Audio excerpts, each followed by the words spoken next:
Welcome to the Blotcher Show. My name is Chris. I'm your host, and you are listening to this week's episode of Storytime Friday.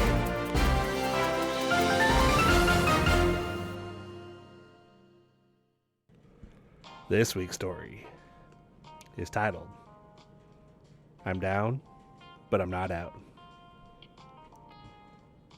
Dedication.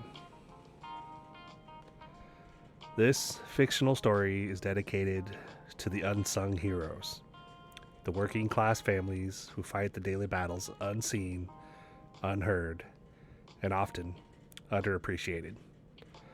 It's for the men and women who rise before dawn, work their fingers to the bone, and still find the strength to smile at their kids, even when the weight of the world feels like it's crushing their shoulders. It's for the firefighters who run into burning buildings without hesitation, for the truckers who spend weeks away from their families to keep the country moving, and for all those who sacrifice comfort and security for the sake of their loved ones. This isn't a story of flawless heroism or fairy tale endings. It's a raw, honest account of the struggles, the setbacks, and the heartbreaking betrayals that test the limits of human endurance. Told from a first-person perspective, it's about the cracks in the foundations, the silent battles fought in the dead of night, and the quiet moments of resilience that keep families together when everything seems to be falling apart. It's dedicated to those who have felt the sting of infidelity, the crushing weight of financial instability, and the gnawing loneliness of long hours away from home.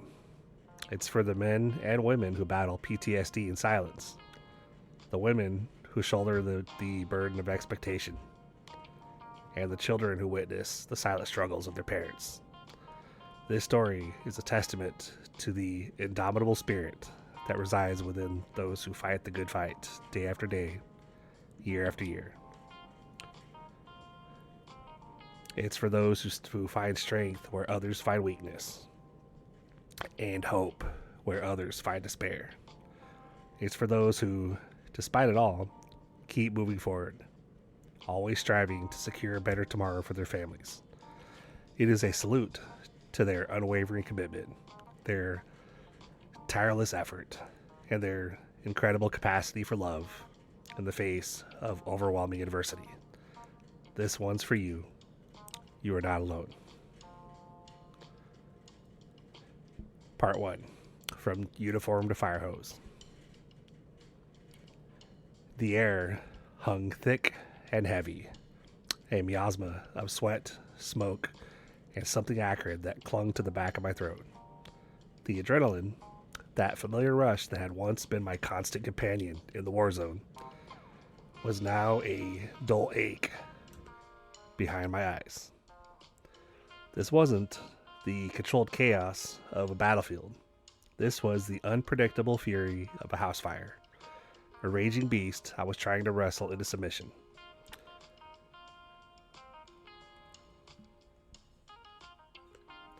The rhythmic clang of the axe against wood, the roar of the flames, the crackle of burning timbers. It was a symphony of destruction, a stark contrast to the precision and order of my past life. My boots, heavy and worn, squelched in the sodden carpet, the remnants of a kitchen floor now reduced to a charred wasteland. The heat was brutal, a relentless assault on my senses, making my uniform stick to my skin like a second layer.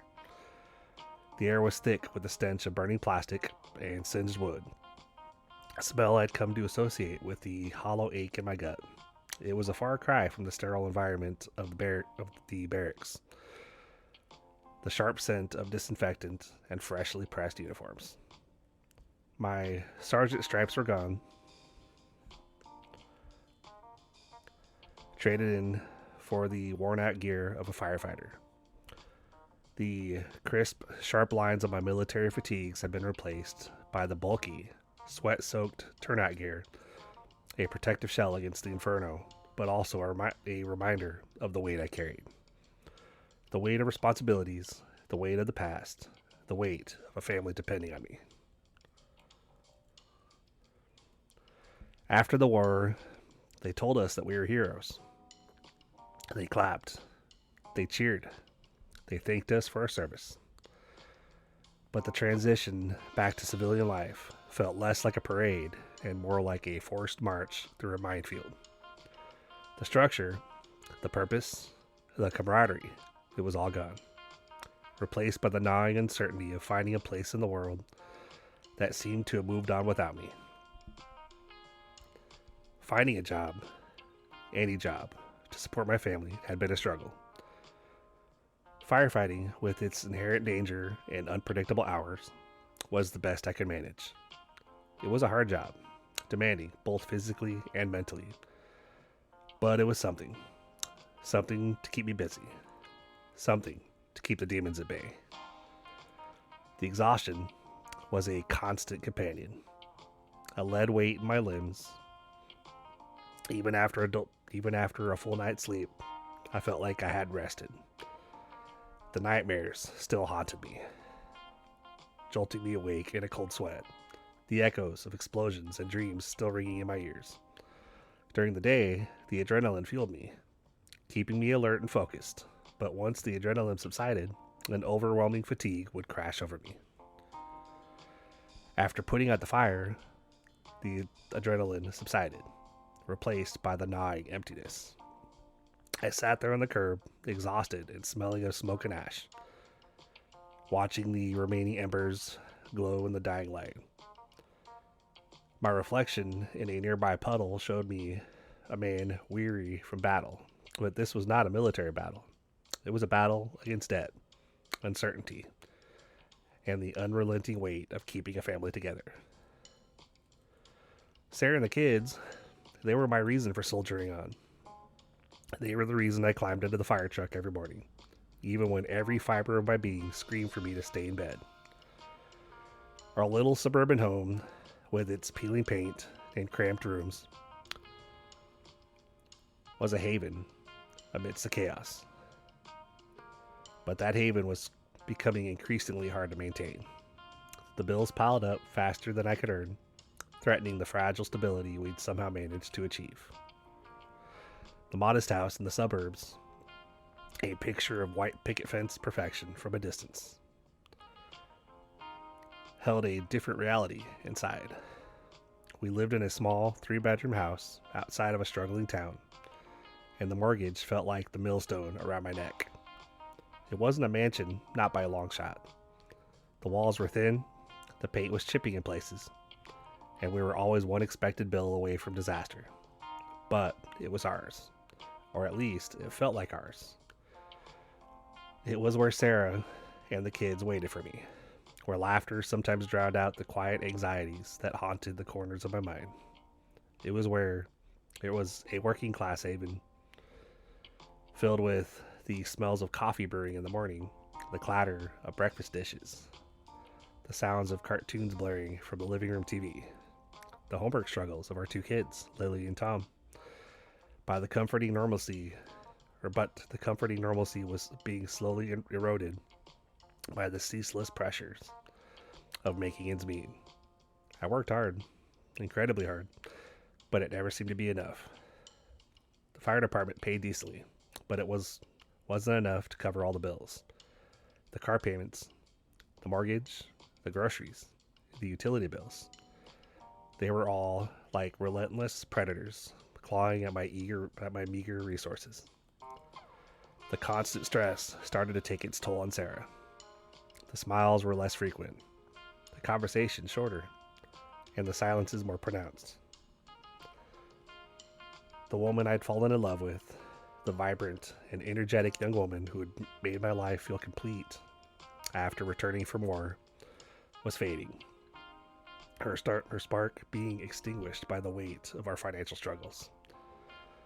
The worry lines around her eyes were deeper than before, a testament to the shared burden.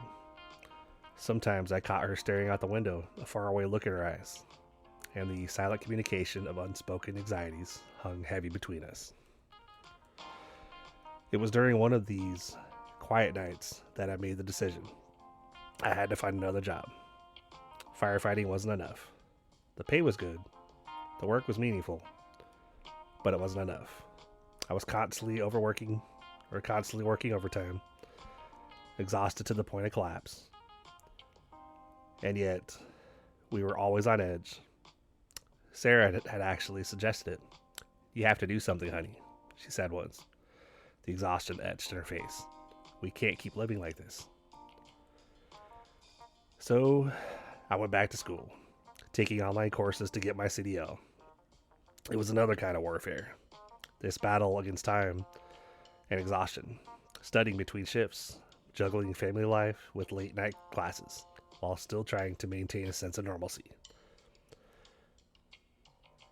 It was exhausting, mentally and emotionally draining. The stress levels increased exponentially. I found myself growing more and more irritable. The once close bond between Sarah and I started to crack. Getting my CDL was the next stage of my fight for survival, the next step in providing a secure future for my family. I had to secure that future, not only for them, but for myself. A future where the weight of the world didn't press so heavily on my shoulders. The thought of driving across the country alone filled me with a strange mixture of fear and exhilaration. It was a leap of faith, a dive into the unknown, but it was the only option I could see.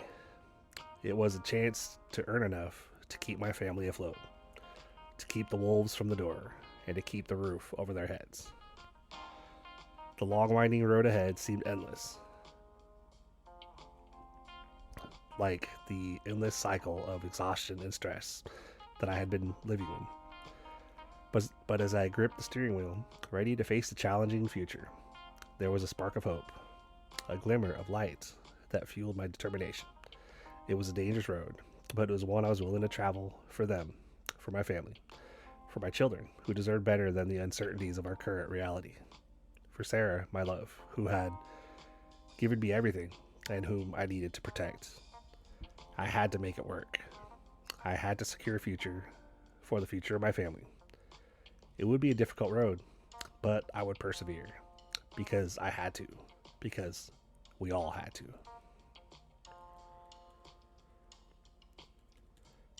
The crumbling foundation. The siren's wail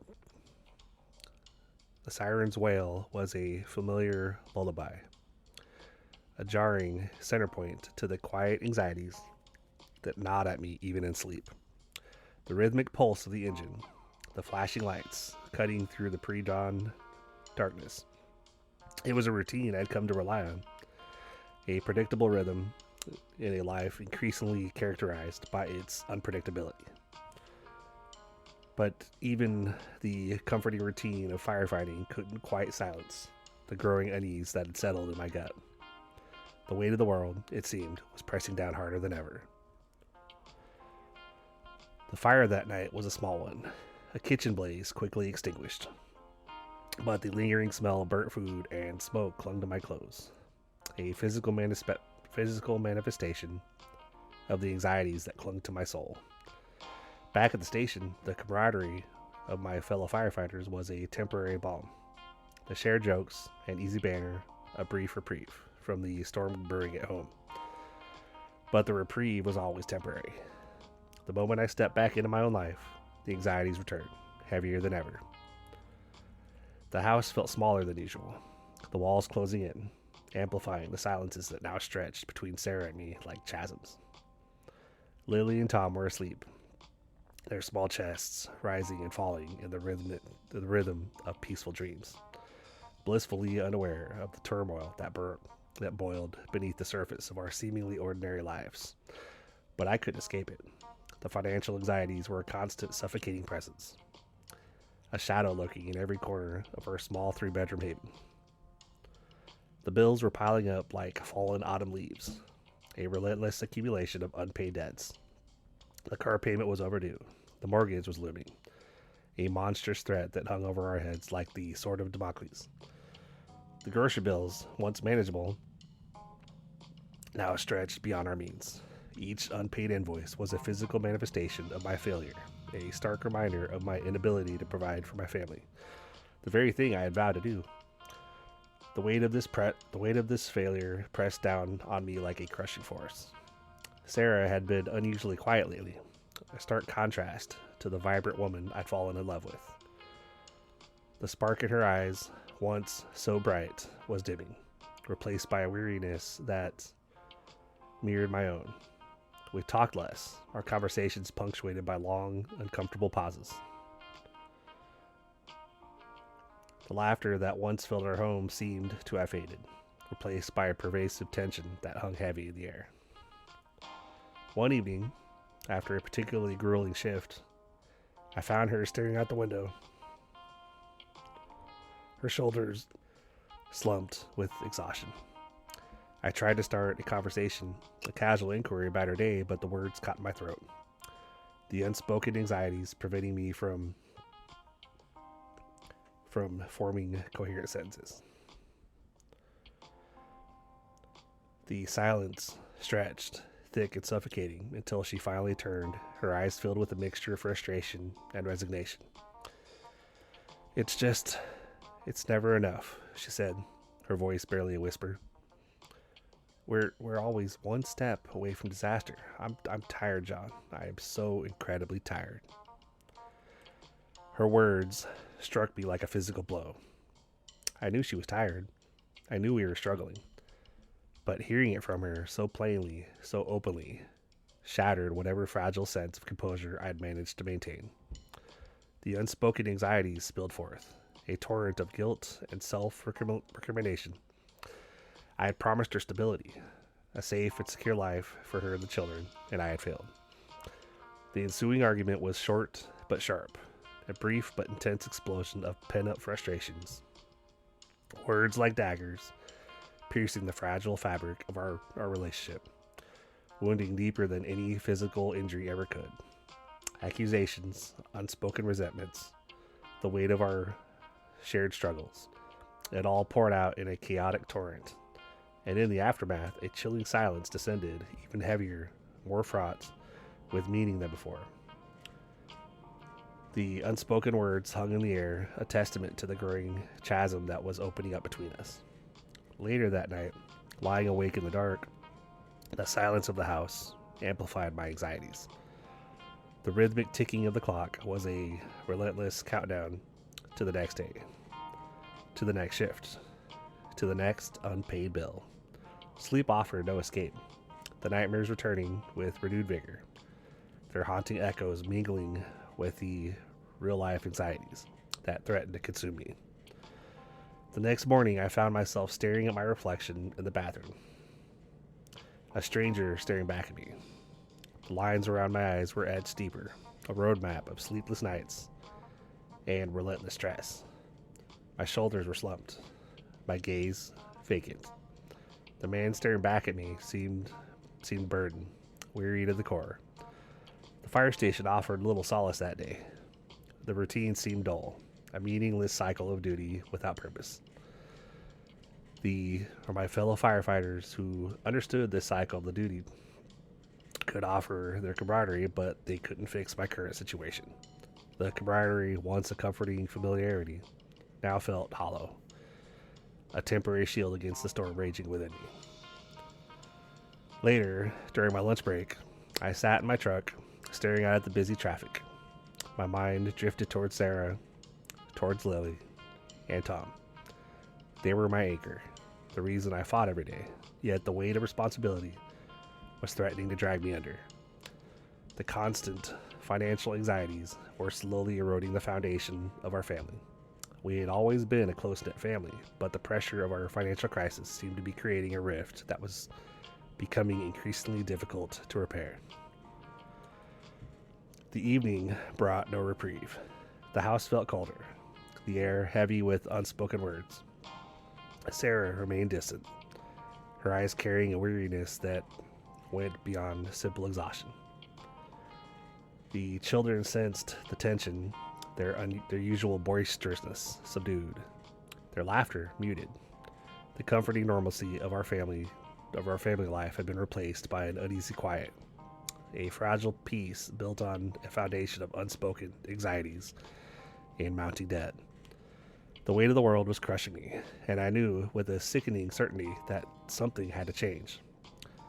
The foundation of our family life, once solid and strong, was beginning to crumble under the weight of our shared struggles. The cracks were small now, almost unnoticeable, but they were there, widening with each passing day, each unpaid bill, each sleepless night. And I knew with a chilling certainty that something had to change, and soon. The long haul. The fire station felt like a distant memory. The smell of smoke replaced by the diesel fumes that clung to my clothes, my skin, my very soul. The 18-wheeler, a beast of steel and chrome, was my new office. The highway, my endless, monotonous cubicle. Trading in the adrenaline rush of fighting fires for the relentless drone of the engine was a jarring shift, a stark contrast to everything I'd known. But the bills didn't care about my past life, or the life I longed to live. They demanded payment. And the only way to meet that demand was to keep the wheels turning. The first few weeks were a blur of sleep deprivation and caffeine-fueled drives. The endless ribbon of asphalt stretched before me, a seemingly infinite path under a sky that shifted from dawn's gentle blush to the fiery hues of sunset, then back to the inky blackness of night. The hum of the engine was a constant companion, a hypnotic drone that threatened to lull me into a state of perpetual exhaustion. The landscape blurred into a kaleidoscope of colors, a rush of green fields giving way to rolling hills, then stark, desolate plains. I'd see glimpses of life, a lone farmhouse nestled amidst sprawling fields, a small town clinging to the edge of the highway, but they were fleeting, ephemeral moments in the relentless march across the country. Lonely roadside diners became my refuge, havens of lukewarm coffee and greasy food.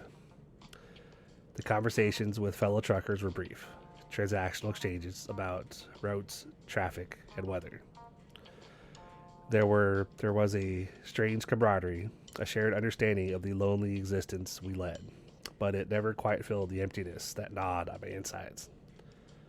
The faces of my family, Sarah's gentle smile, Lily's infectious laughter, Tom's mischievous grin, haunted my every waking moment. A stark contrast to the impersonal, anonymous world I inhabited on the road. The phone calls home were short, punctuated by static and the crackling of the line. Sarah's voice, usually so vibrant, often sounded strained, weary, burdened. She'd update me on the children, their school, their daily lives, but I could hear the undercurrent of worry in her voice, the unspoken anxieties that mirrored my own. The children's voices were bright, happy, but often their words carried a hint of longing, a desperate need for the presence of their father. Each short conversation felt like a cruel reminder of my absence, a stark contrast to the countless hours spent alone on the road. The weight of my absence, both physical and emotional, pressed down on me. Nights were the hardest. The darkness amplified the silence, the vast emptiness of the highway stretching before me like a yawning chasm. Sleep offered little solace. When I did manage to close my eyes, my dreams were filled with images of my family, of Sarah's worried face, of the children's tear-streaked cheeks. I'd wake with a jolt, drenched in cold sweat, the weight of my responsibilities pressing down on me like a physical burden. The monotonous rhythm of the engine, once a hypnotic drone, became a tormenting reminder of my isolation, my separation from everything that mattered most. The beauty of the landscapes I traversed offered a strange sort of comfort, a fleeting respite from the relentless weight of my worries. Sunrises painted the sky in vibrant hues of orange and pink, casting a breathtaking glow over the fields and mountains. The vast expanse of the desert stretched before me, Its silence both awe-inspiring and terrifying. But even these moments of breathtaking beauty couldn't fully erase the longing in my heart, the ache for my family, the desperate need to return home. The money I earned was a lifeline, a necessary evil to keep the lights on, to put food on the table. But it came at a cost. It came at the cost of my time, my presence, my ability to be a proper father and husband. Every mile I drove was a mile further away from the warmth of my home, the comfort of my family's embrace. It was a constant battle between the urgent need to provide and the overwhelming longing to be there, to share in the ordinary moments that made life worth living. To share in the joy of Lily's soccer game, Tom's school play, Sarah's weary smile as she tucked them into bed at night. These were the moments that fueled my drive, that kept me going, even when the road stretched before me, seemingly endless and unforgiving. These were the moments that reminded me why I kept fighting.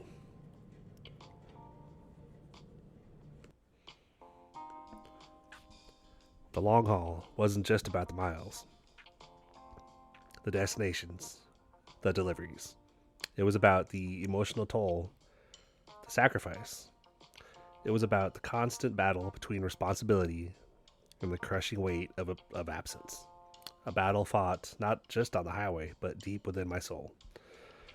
The constant tension between my dedication to providing for my family and the immense longing for their presence was wearing me down. I was physically and emotionally exhausted. A shell of the man I once was. The man who had once responded to the cries of emergency sirens and stood amongst the smoke and flames, his strength and courage unwavering. Now my strength felt depleted, and my courage was tested by the relentless grind of the road. And yet, as exhausted as I was, there was a flicker of hope, a small flickering flame that refused to be extinguished. The hope that one day the long haul would be over, that one day I would be home, surrounded by the love of my family, no longer separated by miles of asphalt and the relentless demands of survival. The hope that one day the weight of the world wouldn't feel quite so crushing. That one day I would be able to provide not just financially, but emotionally too. That one day I'd be able to give them the life they deserved, a life free from the constant fear of falling short. That one day I wouldn't just be a trucker, but a husband and father, present and fully engaged in the lives of those I loved more than anything in the world. That one day I would be home.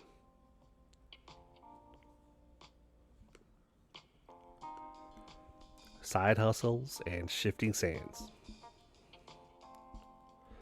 The laptop screen glowed, a pale rectangle in the otherwise dim quiet of the small office, a space carved out of a corner of our already cramped house. The hum of the refrigerator competed with the low thrum of the internet connection, a soundtrack to my nightly ritual, attempting to build a podcast. The idea had seemed brilliant at first, a way to leverage my experiences, to share my story, maybe even earn a little extra money. The reality, however, was far less glamorous. Finding the time was the biggest hurdle.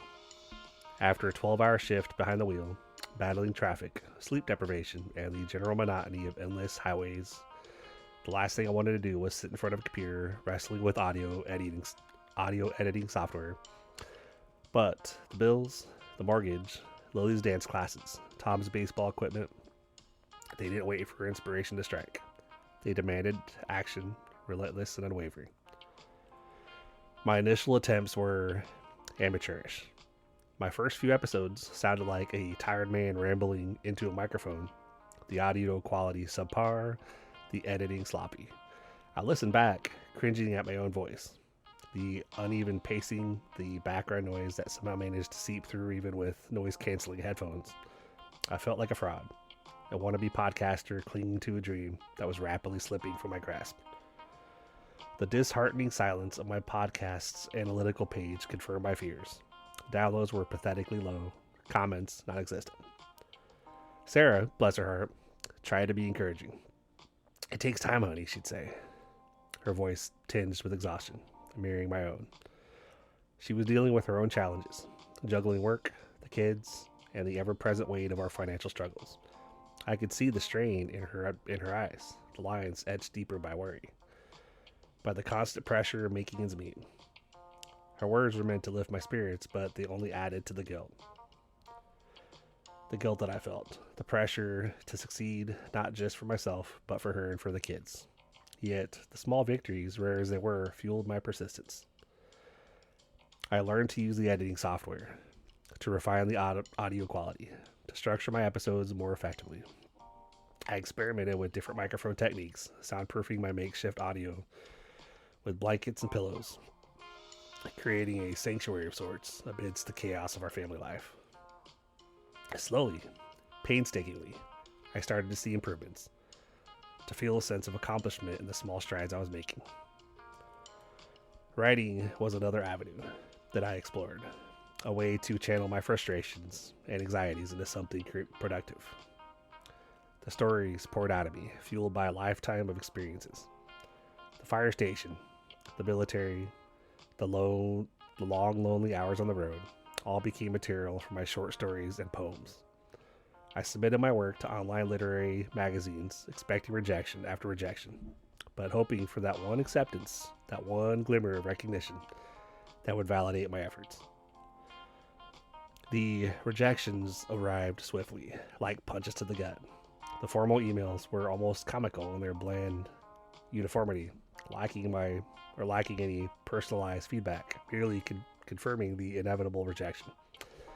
But I kept writing, pushing through the discouragement, the self-doubt, driven by that same stubborn hope that had carried me through so much of my life. I found a small online community of writers, a haven of shared struggles and mutual support. We critiqued each other's work, offered feedback and encouragement, shared our triumphs and setbacks. It was comforting to know I wasn't alone in this fight, and that others shared my struggles, my frustrations, my unwavering desire to create. One evening, while scrolling through a writing forum, I saw a contest, a short story competition with a surprisingly generous prize. The theme resonated with me, striking a chord deep within my soul: resilience. I poured every ounce of my energy into writing the story, drawing upon my experiences, my struggles, my hopes, and my dreams.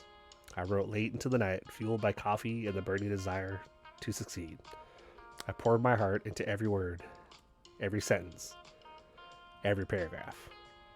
It was more than just a story. It was a testament to my own resilience, to my unwavering commitment to my family, to my refusal to give up in the face of adversity. It was a way of reclaiming my narrative, of taking control of my life, one word at a time. The waiting period was agonizing. Days turned into weeks, filled with anxious anticipation and a gnawing sense of uncertainty. Then one morning, an email arrived, a message that sent a jolt of adrenaline through my systems. My story had won. It wasn't a life-changing amount of money, but it was enough to make a real difference, to ease some of the financial pressure, to give us a much-needed break. More importantly, it was validation, a testament to the power of perseverance, to the rewards of hard work and dedication, even in the face of overwhelming odds. It was a beacon of hope, illuminating the path forward, giving me the strength to continue battling the relentless demands of life, the ever-shifting sands of our working-class existence. It was a small victory, yes, but it was a victory nonetheless. A testament to the enduring human spirit, a reminder that even amidst the chaos and the uncertainty of life, hope can endure, and dreams can indeed come true. The journey was far from over. But for the first time in a long time, I felt a sense of optimism, a renewed determination to fight for a better future for my family. The weight of the world still pressed down on me, but it felt a little bit lighter, a little more manageable. And that in itself was a victory worth celebrating. The long haul continued, but now I had a few more tools in my arsenal, a few more reasons to keep moving forward, a few more sparks to rekindle the flickering flames of hope that burned within my soul. Seeds of doubt. The prize money helped, undeniably. It patched a few holes in the leaky financial dam that was our lives, but it didn't stem the tide. The bills still arrived with alarming regularity, each one a small, sharp jab to the gut.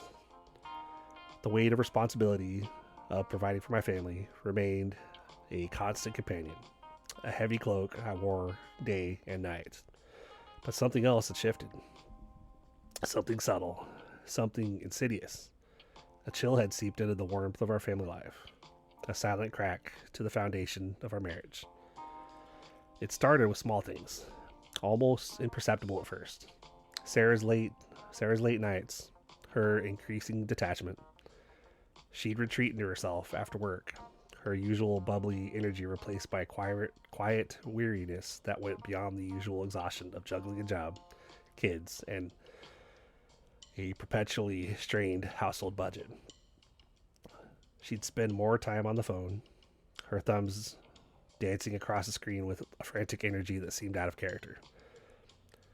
The phone calls, too, had become more frequent, often hushed and secretive, conducted in quarters or whispered behind closed doors. The changes weren't dramatic, but they were subtle shifts in the emotional landscape of our home, subtle enough to be dismissed as stress, as the natural wear and tear of a life lived on the edge of financial ruin. I told myself it was nothing, that I was being paranoid, overreacting, letting the pressure get the better of me. But a nagging suspicion, a persistent seed of doubt, began to spread into the fertile ground of my anxieties. Family dinners, once a joyful ritual, now felt strained, punctuated by awkward silences and forced laughter. The easy banter, the shared jokes, the comfortable intimacy that had once defined our evenings together had withered, replaced by a tense formality. Lily and Tom, bless their hearts, remained oblivious, their youthful exuberance a stark contrast to the growing chasm that was once between Sarah and me. Their carefree chatter bounced off the walls, echoing the silence that clung heavy between Sarah and me.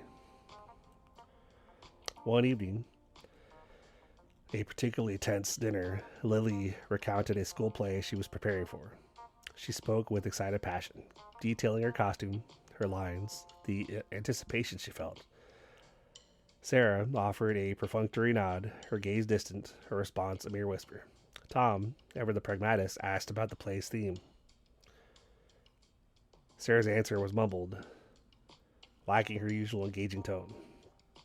I found myself watching them both, trying to decipher the unspoken words, the underlying currents of tension that pulsed between the surface of our family life.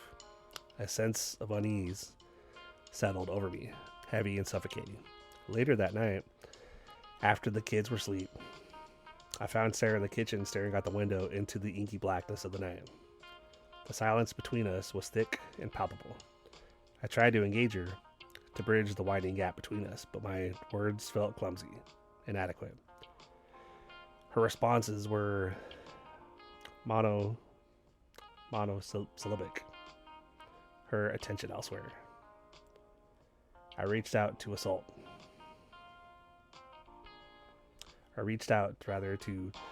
touch her arm, but she flinched away as if my touch was a physical assault. The weight of unspoken words pressed down on me, the heavy silence a prelude to a storm brewing. The next morning, I left for work with a knot in my stomach. The familiar routine, the morning coffee, the kiss goodbye, the drive to the yard, felt surreal, detached from the turmoil that churned within me. The endless highway stretched before me, an endless ribbon of asphalt reflecting my own disorientation. mirroring the confusion and uncertainty that consumed me. Each mile I drove was a step further into an unknown future, a future where the familiar landscapes of my life were transforming, morphing into something I no longer recognized. The days that followed were a blur of long hauls, fleeting moments of sleep, and the constant gnawing suspicion that something was profoundly wrong. Sarah's behavior continued its slow, insidious descent into a cryptic enigma. The secretive calls continued. The late nights persisted. The distance between us growing wider with each passing moment. I found myself analyzing every detail, scrutinizing her words, her expressions, her actions. Was it work stress? Was it something else entirely?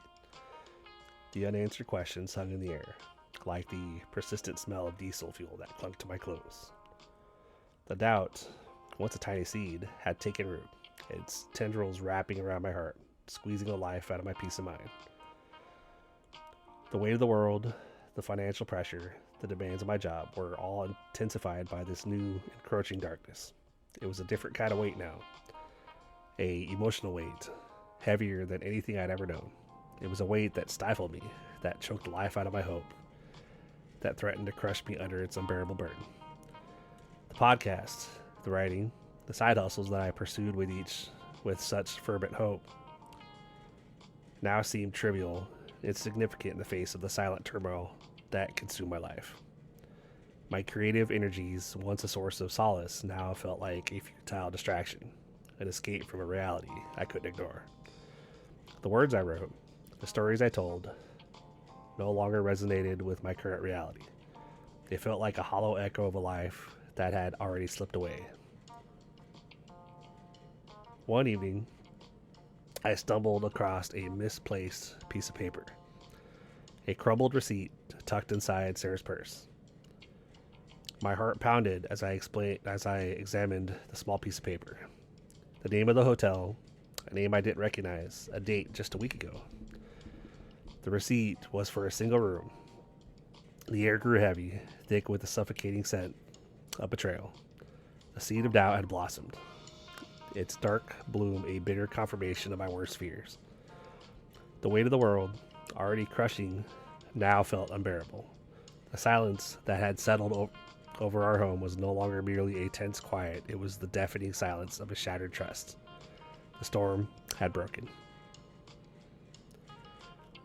The unveiling.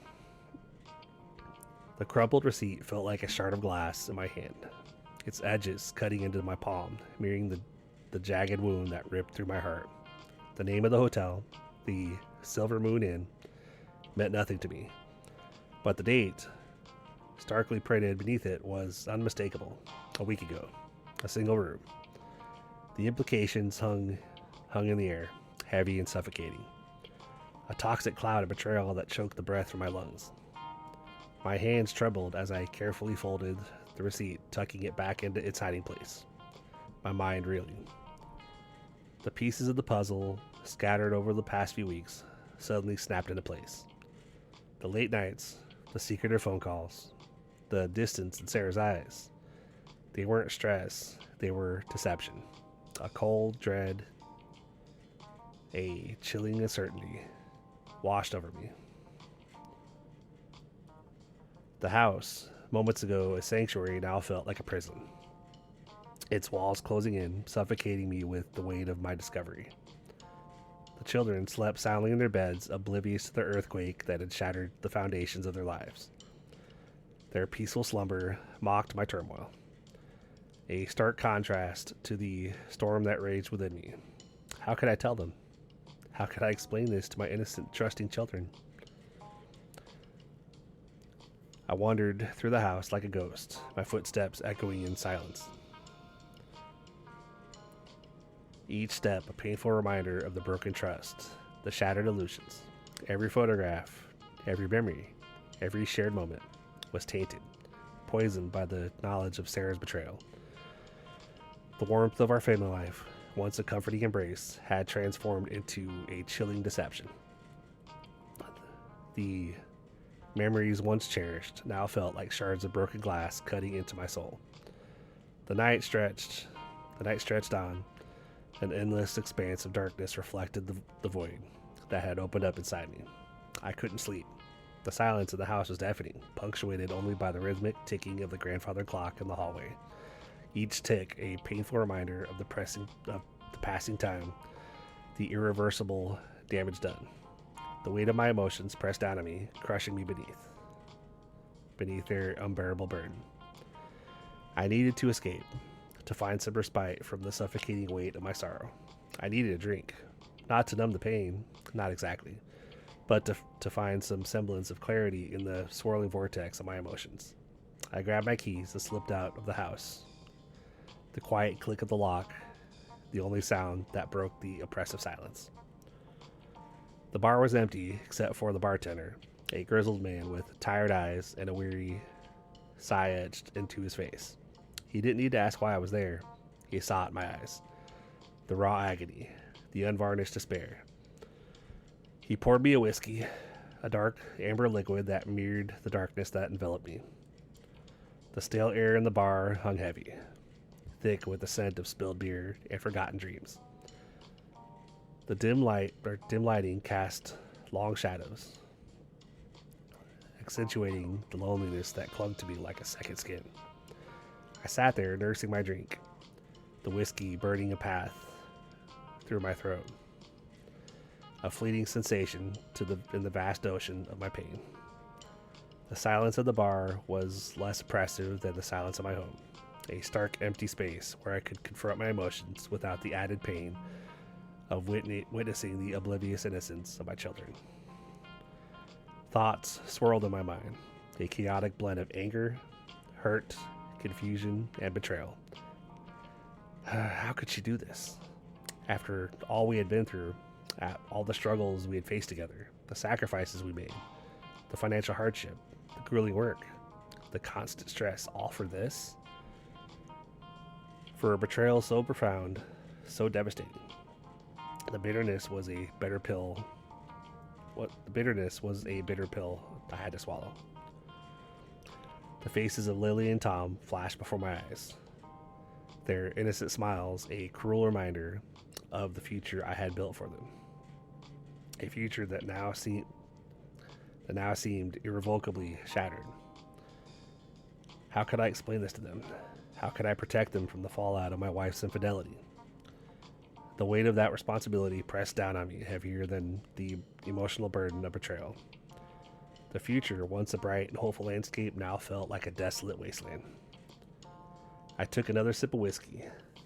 The harsh burn momentarily distracted me from the agonizing pain, but the truth remained. The truth remained, stark and undeniable. The foundation of my life, the rock upon which I had built my family, had crumbled. The dreams I had held so dear, the future I had so carefully constructed, lay in ruins. My world, once stable and secure, had been reduced to a chaotic wasteland of shattered illusions. Hours passed, each one an eternity of pain and reflection. The bartender remained silent, his presence a comforting anonymity in the vast emptiness of the bar. I drank slowly, methodically, each sip a bitter acknowledgement of the reality that had crashed down upon me. The whiskey did little to numb the pain. It merely sharpened the edges of my sorrow, making them more intense, more palpable. As the night wore on, a flicker of resolve began to ignite within me. The anger, the hurt, the confusion. These were raw emotions, untamed and potent, but beneath the surface of my pain, a resilience began to stir, a stubborn refusal to be broken. The soldier within me, dormant for years, began to awaken. The firefighter, the trucker, they were still there, their spirit of determination, their capacity for resilience, not extinguished but waiting to be reignited. This was not the end. It was a new beginning, a new chapter in a story that was far from over. This was a battle I would fight, not with fists or weapons, but with the strength of my spirit, the unwavering love of my children, and the tenacious will to rebuild what had been broken. The journey would be arduous, the challenges immense, but I would face them, not with despair, but with a resolute determination to survive and prevail.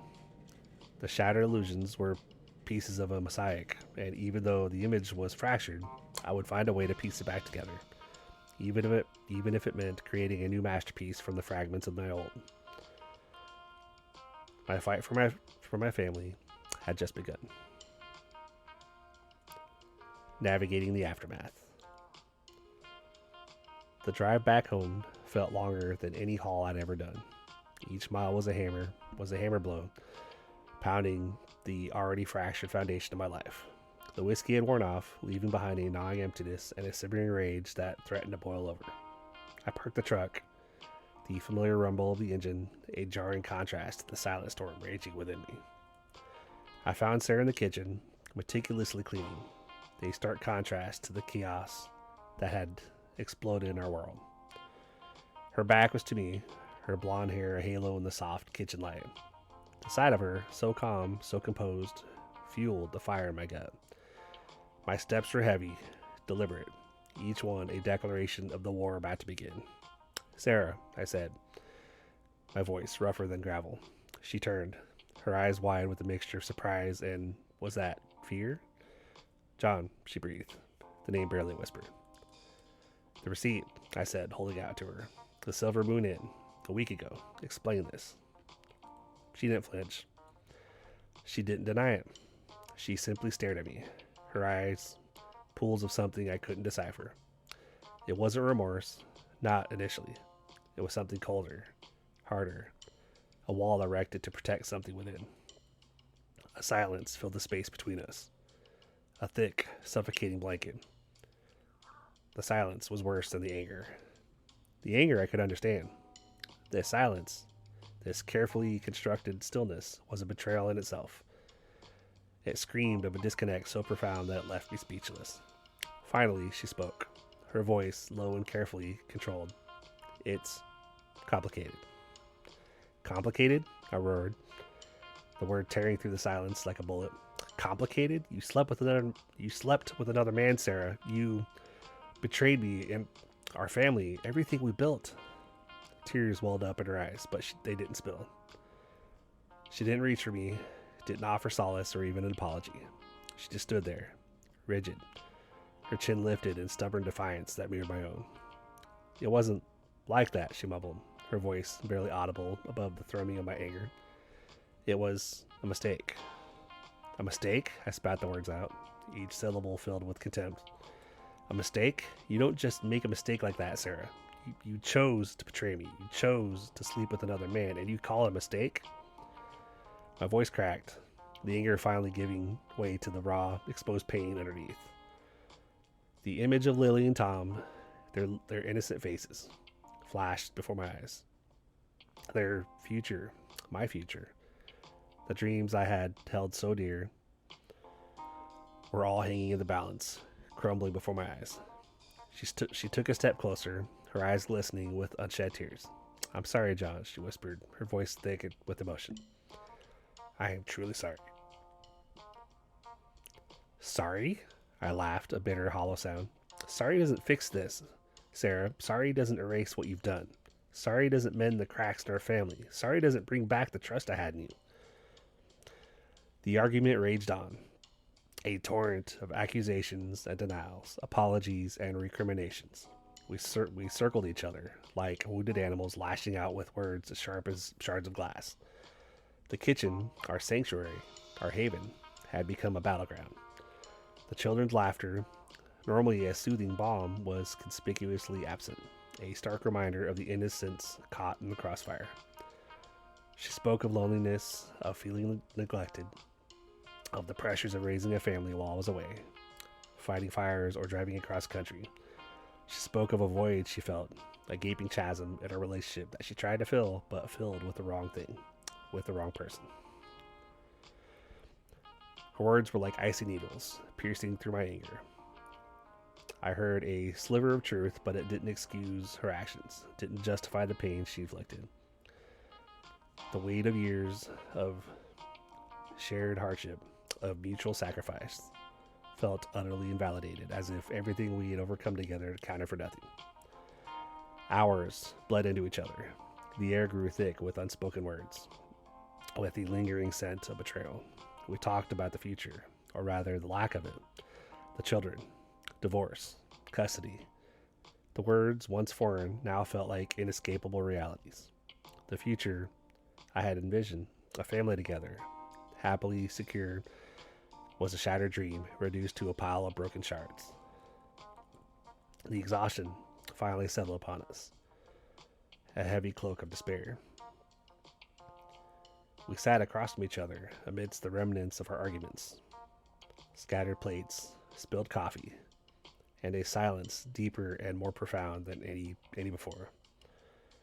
The children stirred in their beds, their disrupted innocent sleep, a painful mirroring of the wreckage that had become our lives. The night wore on. The silence, punctuated only by the rhythmic ticking of the clock, each tick a measure of the irrevocable damage done. The unspoken words between us hung heavier than any accusation. The future, once a shared path, had become two diverging roads, leading to unknown and uncertain destinations. The love, once a beacon, was now a flickering flame, threatened by the harsh winds of betrayal. As dawn approached, painting the sky with the soft hues of a new day, I knew that the fight for my family was far from over. This was only the beginning of a long and arduous journey, a path fraught with challenges and uncertainty, but a path I was determined to walk alone, or perhaps with unexpected allies. The road ahead was unknown, but my resolve was resolute. The weight of secrecy. The next few days were a blur of forced normalcy. I went through the motions, getting the kids ready for school, eating breakfast with Sarah, who avoided my gaze like the plague. The smiles I offered Lily and Tom felt hollow, a grotesque mask concealing the turmoil raging inside. Between trucking carriers, I would go work at the fire station. There, the camaraderie felt distant, a comforting illusion that couldn't mask the chasm in my own life. The roar of the sirens, usually a welcome adrenaline rush, now felt like a deafening reminder of the chaos I was trying so desperately to contain. Work was a refuge, the physical demands a welcome distraction. The intense heat of the fires, the adrenaline of rescuing people, the shared exhaustion with my crew, it all helped numb the pain, if only temporarily. But the moments of quiet, the quiet rides in my truck, the solitary hours spent staring at the ceiling at night, were the worst. The silence amplified the turmoil, the unspoken words hanging heavy in the air, a constant suffocating reminder of my shattered world. The question of telling the children gnawed at me relentlessly. Do I shatter their innocence, their idyllic view of their parents, by revealing the truth? Do I shield them from the pain, protecting their childhood at the cost of a shared truth? Both options felt equally agonizing. Lily, at 8, was already perceptive, her eyes often holding a wisdom beyond her years. Tom, at 6, was oblivious, happily playing, utterly unaware of the storm raging around him.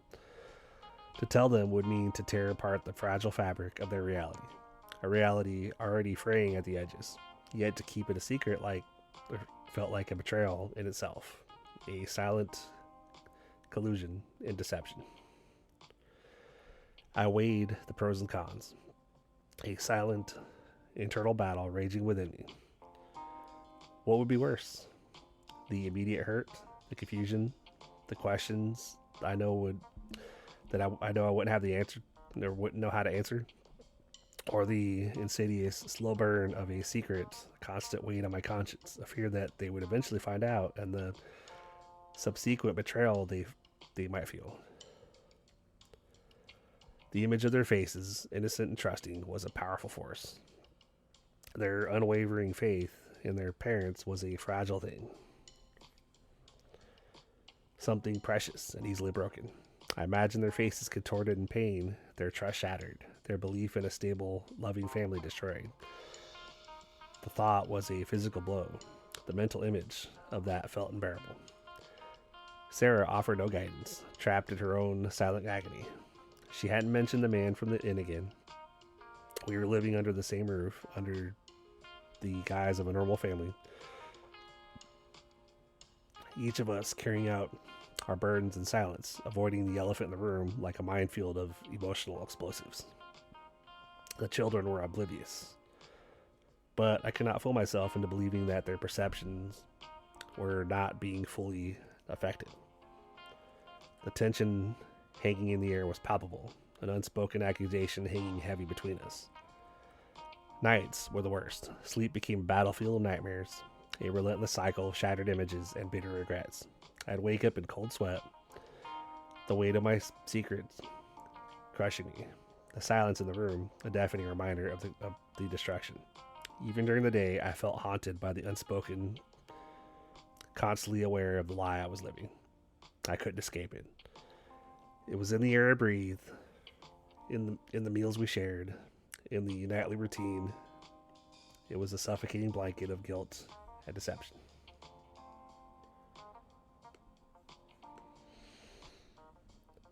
My side hustles, the writing, the podcast, the online ventures, offered a temporary escape, but provided little solace.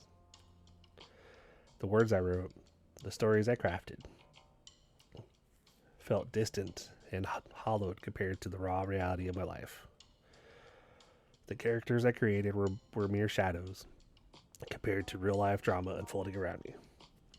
I poured my energy into these projects, a desperate attempt to distract myself from the unraveling of my family. It was a desperate attempt to find a sense of purpose, of control, in a world that seemed to be spinning out of control. But even the success of a project felt empty, a victory hollow in the face of overwhelming personal defeat.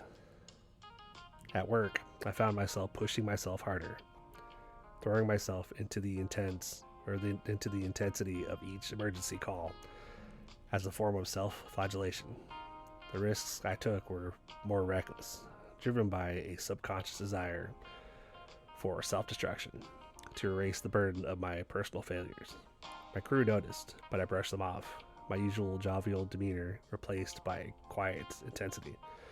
I knew the risk I was taking, but the thought of facing my children, of facing my own failures, felt more terrifying. Weekends were an exercise in avoidance.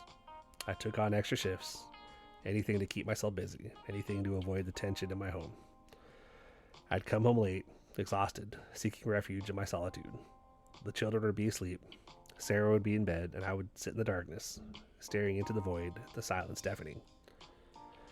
One particular grueling week, after a series of intense calls, my body and mind were completely drained. My exhaustion turned to numbness, and the familiar quietness of the house was somehow heavier. I found myself staring at the photos on the mantelpiece.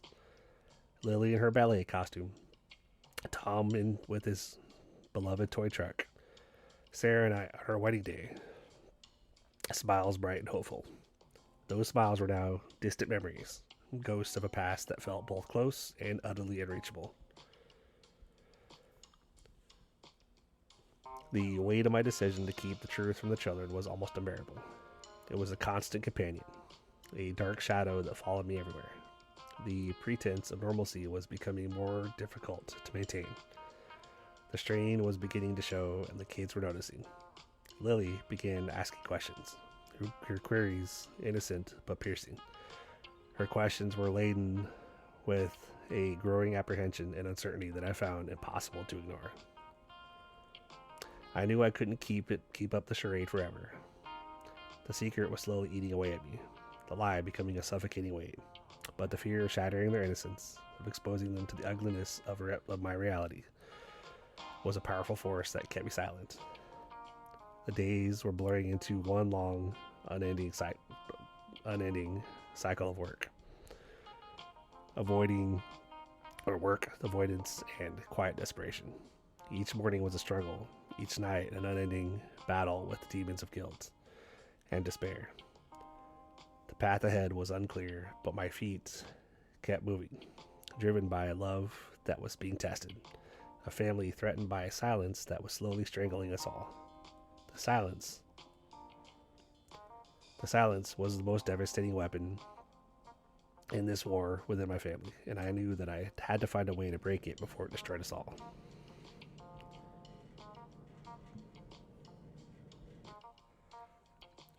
A new path. The flickering glow of the computer screen illuminated the tired lines etched around my eyes. My home office, a converted spare bedroom, was a battlefield of scattered papers, half-empty coffee cups, and the lingering scent of stale cigarettes. It was a mess, a reflection of the chaos swirling inside me. But it was also my sanctuary, my refuge, my weapon against the encroaching despair. The keyboard became my confidant, the stories I wrote, a conduit for the raw emotions that threatened to consume me. The writing wasn't easy. Words failed me sometimes. The pain too raw, too visceral. But I forced myself to keep writing, to push through the emotional exhaustion. Each sentence was a victory, a small act of defiance against the darkness that threatened to engulf me. I wrote about things I knew, things I felt, the gritty reality of life as a firefighter, the long, lonely hours on the road as a trucker, the crushing weight of financial insecurity, and the agonizing ache of a broken heart. I poured my soul into my work, crafting stories of resilience, of perseverance, of hope in the face of adversity. My podcast became another outlet, a platform to share my experiences, to connect with others who understood the struggles of working class life. I poured my experiences into creating episodes on everything from handling financial stress to building strong family bonds despite external pressures. The feedback from listeners was both humbling and inspiring. Knowing that my experiences resonated with others gave me a sense of purpose, a reason to keep going. The online world offered a different kind of fire, a less physically demanding, less immediately dangerous outlet for my intensity. Here, I could take my frustrations, my pain, and transform them into something productive, something beautiful. The hours spent working on my side hustles blurred together. A frantic race against the clock, against the mounting bills, against the creeping despair. Sleep became a luxury I couldn't afford. Days bled into nights, fueled by coffee and sheer willpower. The children's laughter, usually a source of joy, sometimes felt like a painful reminder of the idyllic life I was struggling to preserve. Sarah's presence in the house was like a phantom limb. I felt her absence more keenly than her presence. The space between us was vast and cold, a stark contrast to the warmth and laughter that once filled our home. My writing began to reflect this inner turmoil. The characters I created were imbued with the same anxieties and struggles I was facing. Their stories became my own, an attempt to understand and process the pain, to give shape and meaning to the chaos.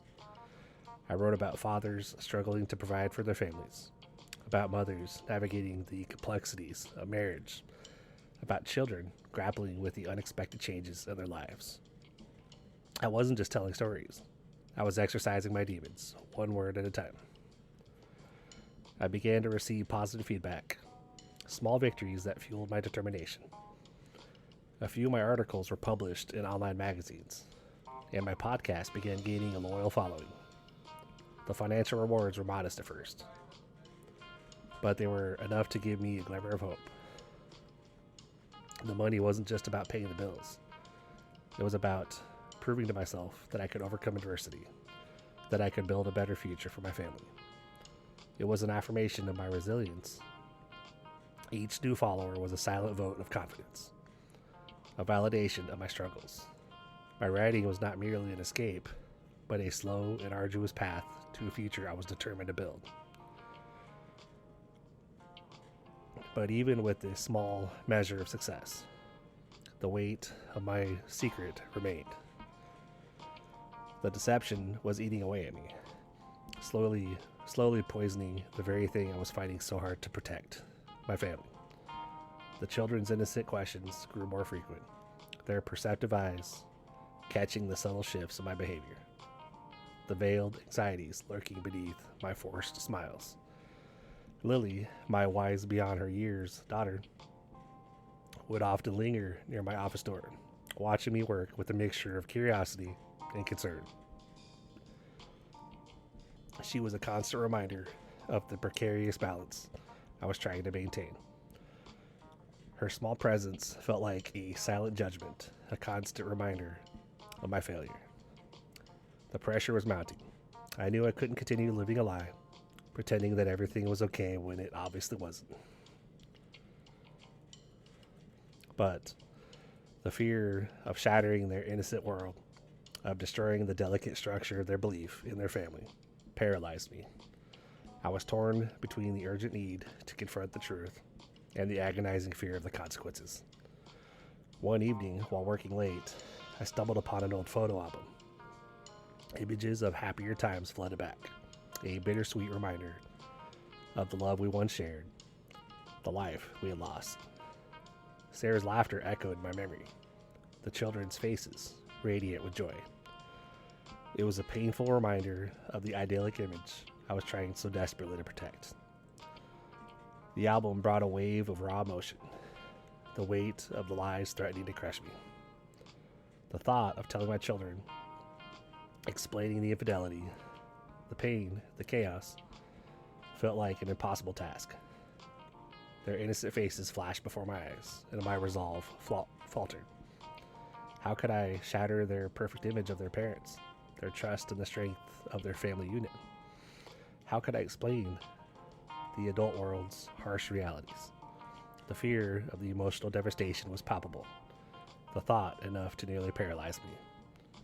Yet, the alternative was equally agonizing.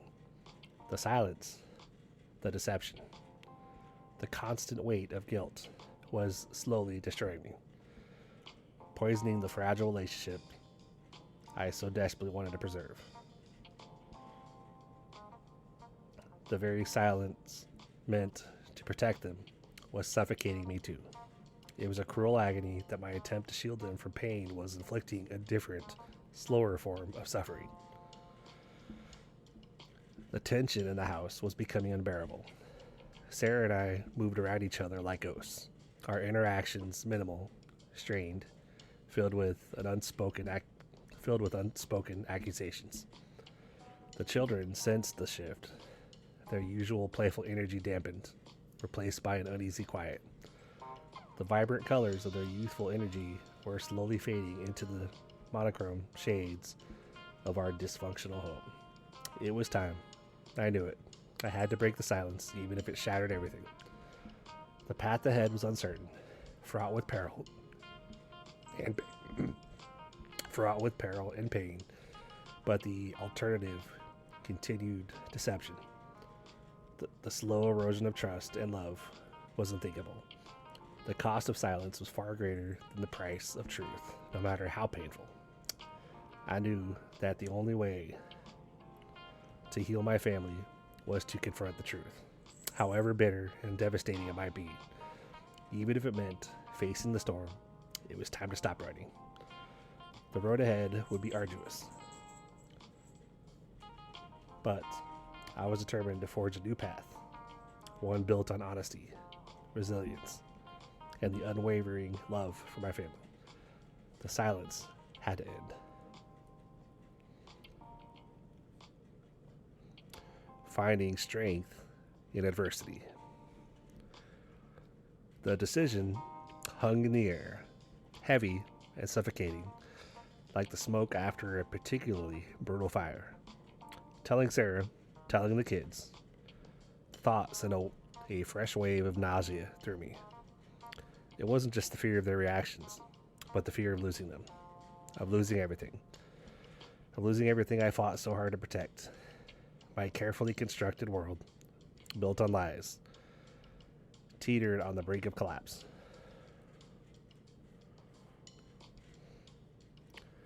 That night, sleep evaded me. I paced the floor, the silence of the house amplifying my inner turmoil. The only sound was the rhythmic ticking of the grandfather clock in the hall. Each tick a hammer blow against my sanity. The weight of my secret pressed down on me, crushing the breath from my lungs. I felt like a man drowning, desperately gasping for air, yet unable to break the surface. In the morning, the familiar routine felt jarring, a stark contrast to the emotional tempest raging inside me. The children's cheerful chatter, usually a balm to my soul, felt like a cruel mockery of my inner turmoil. Their innocent smiles were a painful reminder of the fragile world I was about to shatter. I forced myself to eat breakfast with them, pretending everything was normal, the act a painful charade. Later that day at the fire station, the camaraderie of my fellow firefighters offered a momentary respite. The familiar routine, the shared laughter, the unspoken understanding was a grounding force, a connection to something real and solid in the midst of my chaos. The banter, the jokes, the shared stories of harrowing calls. It was a world away from the turmoil brewing at home. For a few precious hours, I could escape the suffocating weight of my secret, find solace in the world and the shared experience of brotherhood. It wasn't a solution, but a temporary reprieve, a chance to recharge before facing the inevitable storm. It was Captain Miller who noticed first. He'd seen me through countless calls, witnessed my strength and resilience firsthand. He knew me better than most, saw past the forced smile, saw past the carefully constructed facade that I presented to the world. During one of our quiet moments, amidst the clatter and clang of the firehouse, he put a hand on my shoulder. "You're carrying something, son," he said, in his low voice, or his voice low and steady. He didn't pry. He didn't press. He just offered a silent understanding, a silent assurance that he was there, ready to listen when I was ready to speak. That quiet gesture, that unspoken support, was a lifeline.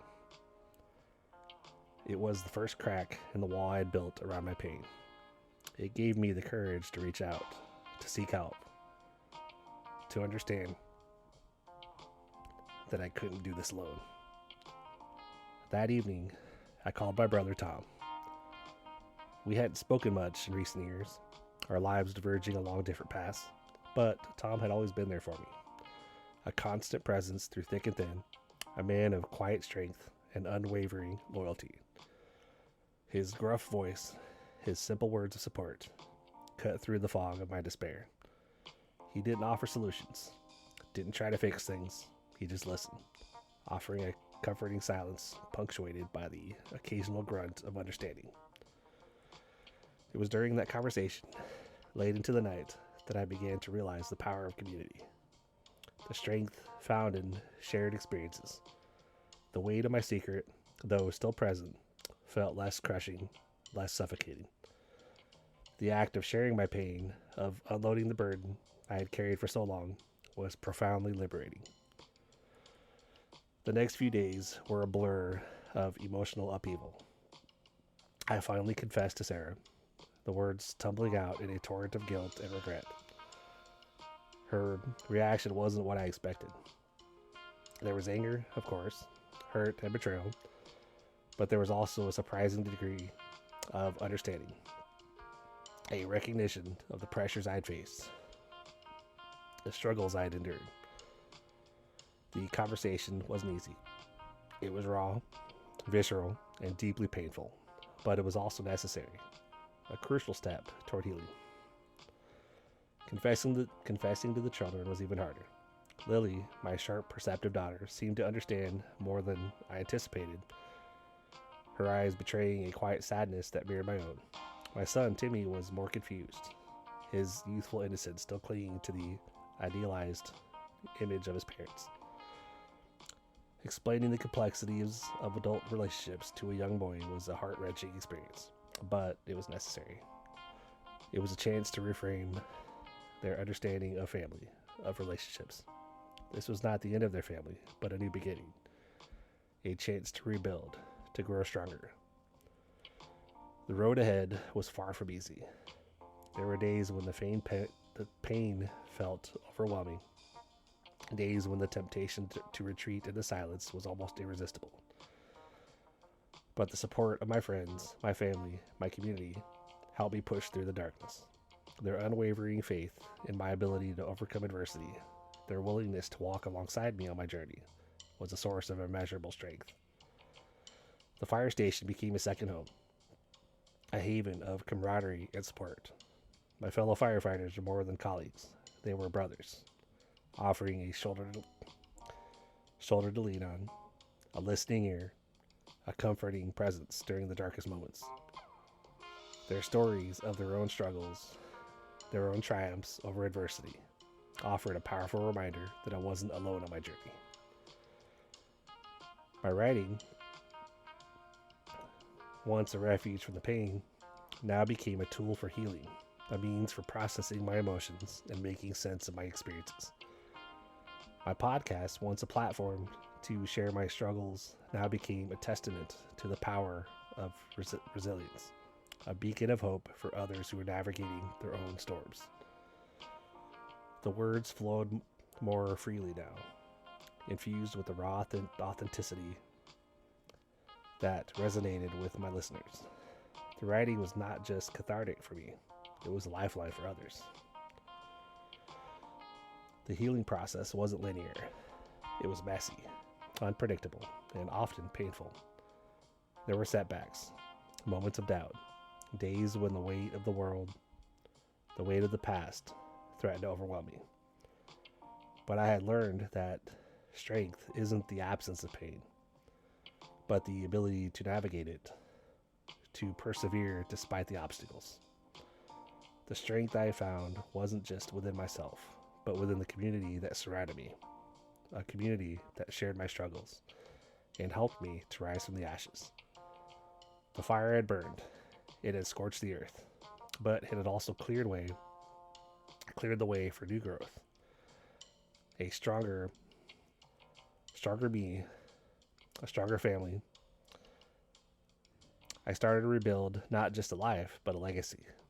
The journey was arduous, fraught with emotional potholes and unexpected detours.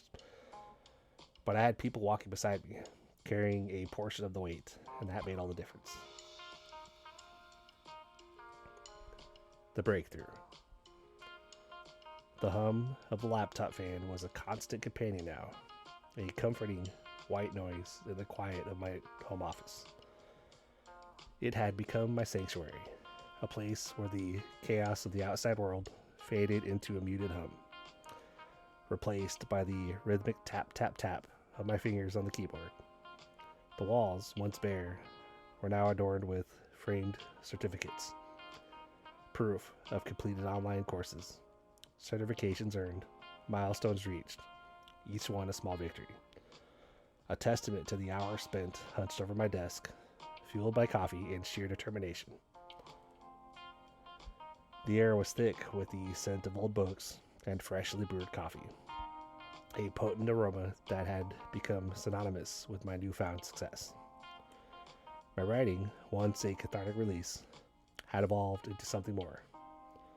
It was a business, a source of income, a way to provide for my family, The early mornings were dedicated to crafting stories, weaving tales of resilience and hope, drawing from my own experiences, shaping them into narratives that resonated with readers. The late nights were spent editing, polishing, refining, honing my craft until each word shone with the weight of its meaning. My initial foray into self publishing was tentative, hesitant, but as the positive reviews trickled in, then swelled into a steady stream, a surge of confidence coursed through my veins. Each sale, each positive comment was a validation, a confirmation that my voice mattered, that my story resonated with others. The podcast followed a similar trajectory. What started as a personal project, a way to share my struggles and connect with others, morphed into a thriving online community. My listeners, many of whom shared similar experiences, became a source of immense support and encouragement. Their stories mirrored my own, a tapestry woven from threads of hardship, perseverance, and ultimately triumph. The comments section became a virtual support group, a place where we could share our vulnerabilities, offer each other advice, and celebrate our small victories.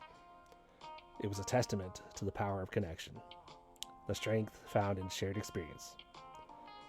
I started receiving invitations to online conferences, interviews with online media outlets, and even offers to collaborate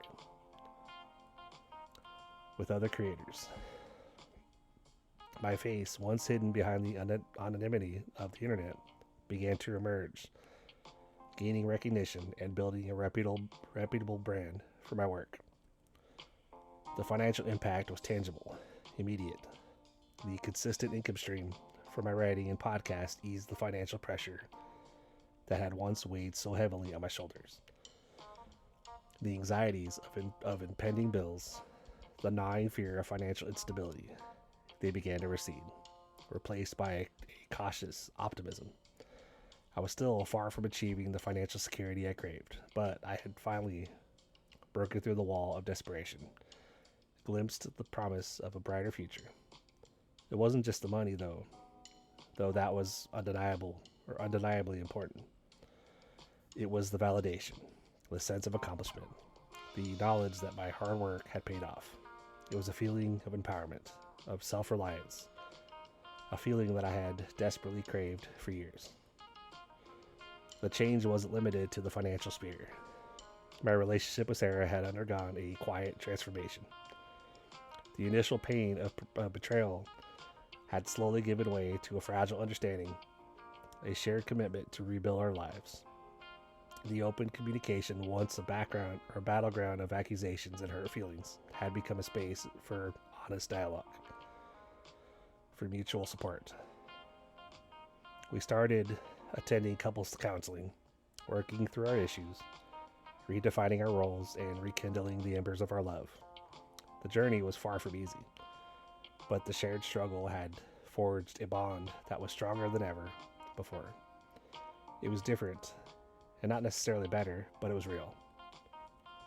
The children, too, felt the positive impact.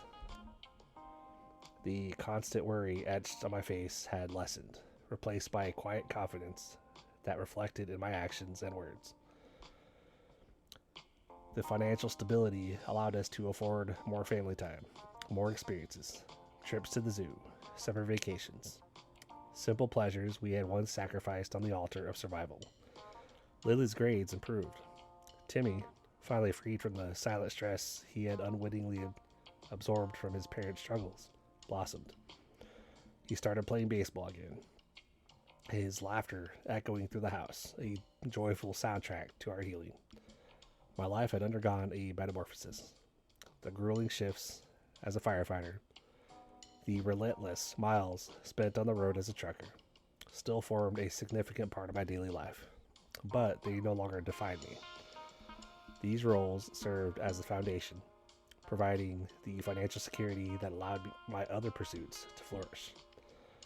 They were no longer a constant battle for survival, but a means to an end that included writing my books, creating my podcast, and enjoying more quality time with my family. The side hustles, once born out of necessity, had become integral parts of my identity, my passions, my life's purpose. One evening, sitting at my desk, the laptop's glow illuminating my face, I looked around my home office.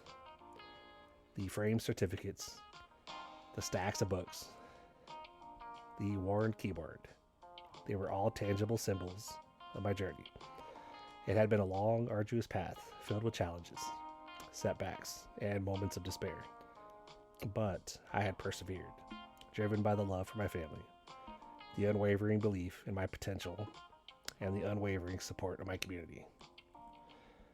I picked up my phone and scrolled through the emails. A new book deal, a proposal for a TV series adaptation, invitations to speak at conferences around the country.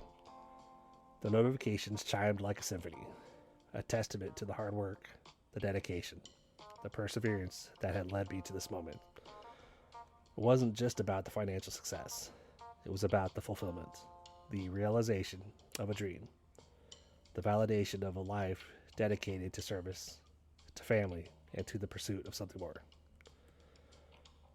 The horizon stretched before me, no longer a distant, blurry line, but a clear path leading towards a future filled with promise. The journey had been fraught with peril, but the view from the summit was breathtaking. And as I looked at the photos of my smiling children at my desk, I knew that I had not only survived the fire, but I had risen from the ashes, stronger, more resilient, and more determined than ever before. The scars remained, a reminder of the battles fought and won, but they were not marks of defeat, but rather badges of honor, testaments to a life lived with grit, with grace, and with unwavering love. The future was uncertain, as all futures are, but today I felt a deep sense of contentment, a quiet confidence in my ability to face whatever challenges lay ahead. The breakthrough wasn't just financial, it was emotional, spiritual, and familial. It was a holistic transformation, a rebirth from the ashes of a broken life to a new beginning, a life built on resilience, on love, and on the unwavering belief in the power of hope. The journey had been long and hard, but looking at where I was now, I knew the struggle was worth it. The horizon beckoned, and I was ready to beat it. Reconciliation and healing. The chipped mug warmed my hands, the lukewarm coffee doing little to soothe the chill that settled deep in my bones. A chill that had nothing to do with the autumn air creeping in through the slightly cracked window pane. Sarah sat across from me, her usual vibrant energy muted, replaced by a quiet intensity that mirrored my own. The silence stretched between us, thick and heavy with unspoken words, a testament to the chasm that had opened between us and the painstaking effort it was taking to bridge it. We'd started couples counseling a few weeks ago, a decision that had felt both necessary and terrifying. Dr. Evans, a woman with kind eyes and an unwavering gaze, had helped us navigate the treacherous terrain of our broken trust, guiding us towards a path of honest communication and mutual understanding. It wasn't easy. The initial sessions were explosive, a volatile cocktail of accusations and tears, of recriminations and remorse. I had poured out my heart, confessing the crushing weight of my financial worries, the overwhelming pressure of providing for our family, the desperation that had led me down paths I regretted. Sarah, in turn, had revealed the loneliness, the neglect, the feeling of being adrift in a sea of my anxieties.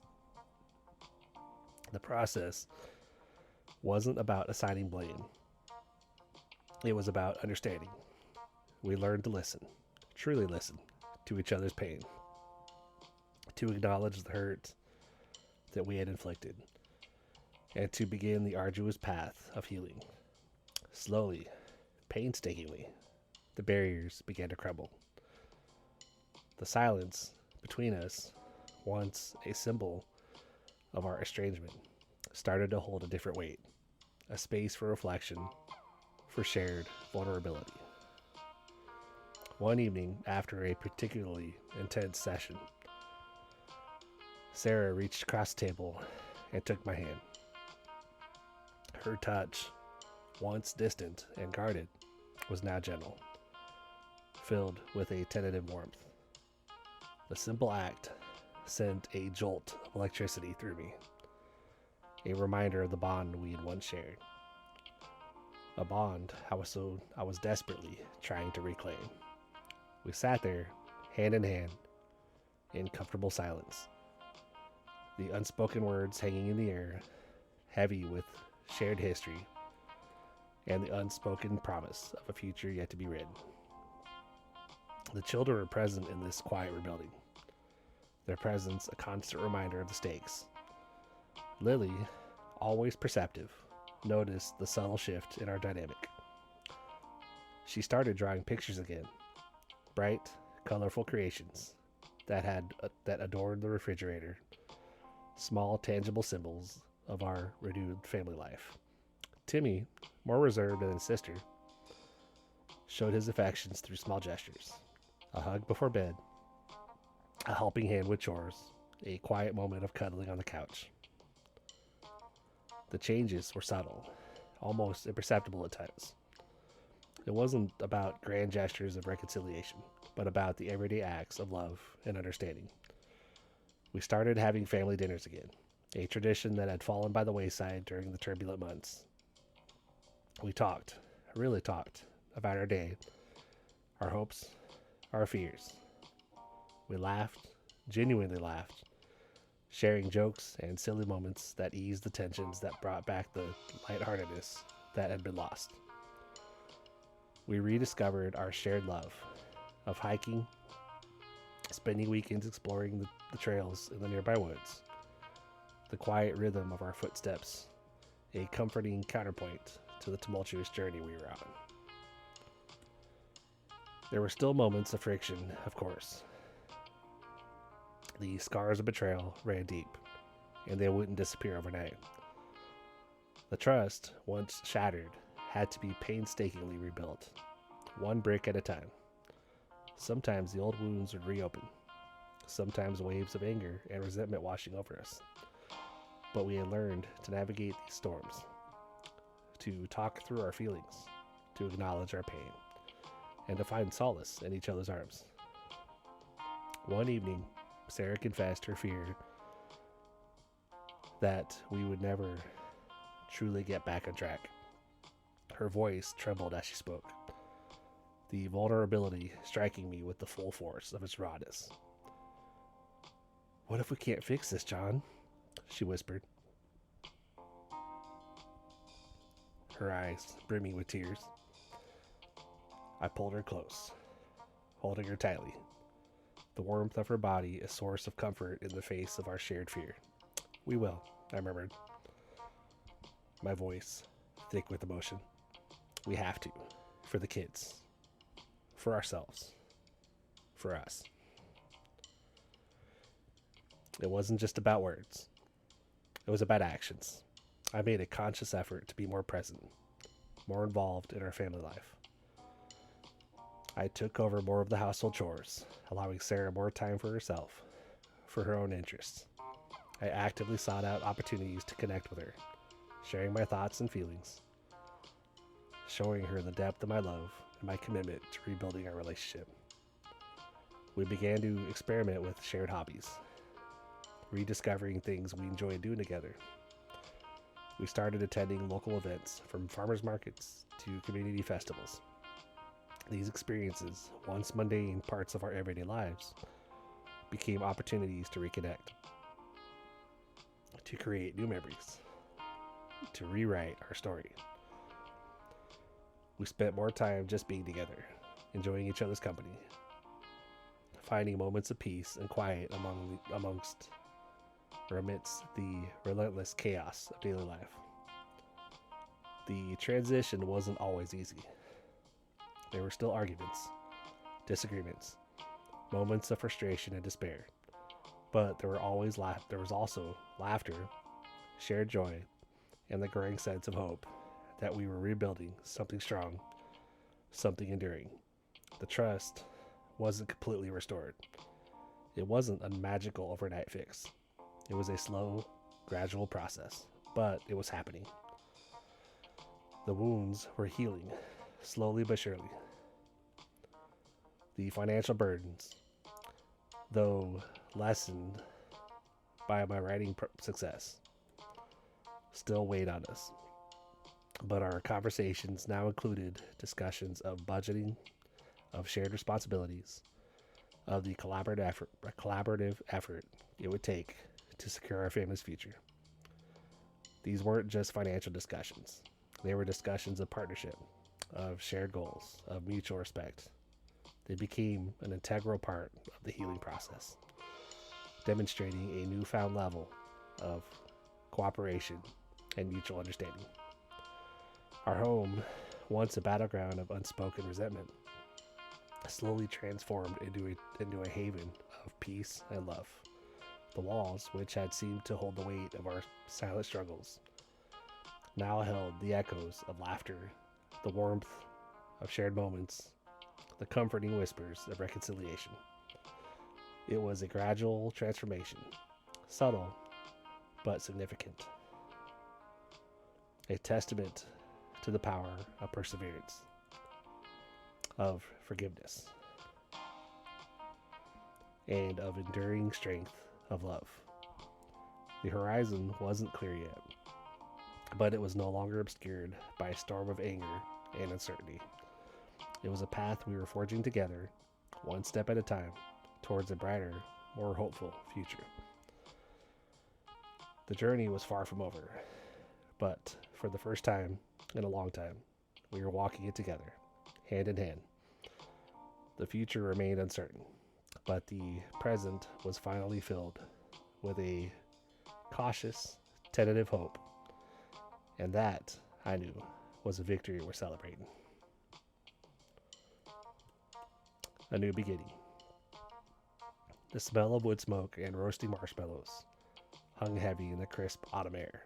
Lily, her face smudged with chocolate, giggled as Timmy tried and failed to smear a marshmallow with a stick that was far too flimsy for the task. Sarah, her eyes sparkling with genuine amusement, watched them with a fondness that warmed me to the core. We were at our annual family camping trip, a tradition resurrected from the ashes of our fractured past. This year, however, felt different. The laughter was real, unburdened by the unspoken anxieties that had once clouded our time together. The crackling fire cast dancing shadows on our faces, illuminating the contentment that had finally settled over our little family. The tent, pitched under a canopy of stars, felt less like a temporary shelter and more like a sanctuary, a symbol of the refuge we had painstakingly built after the storm.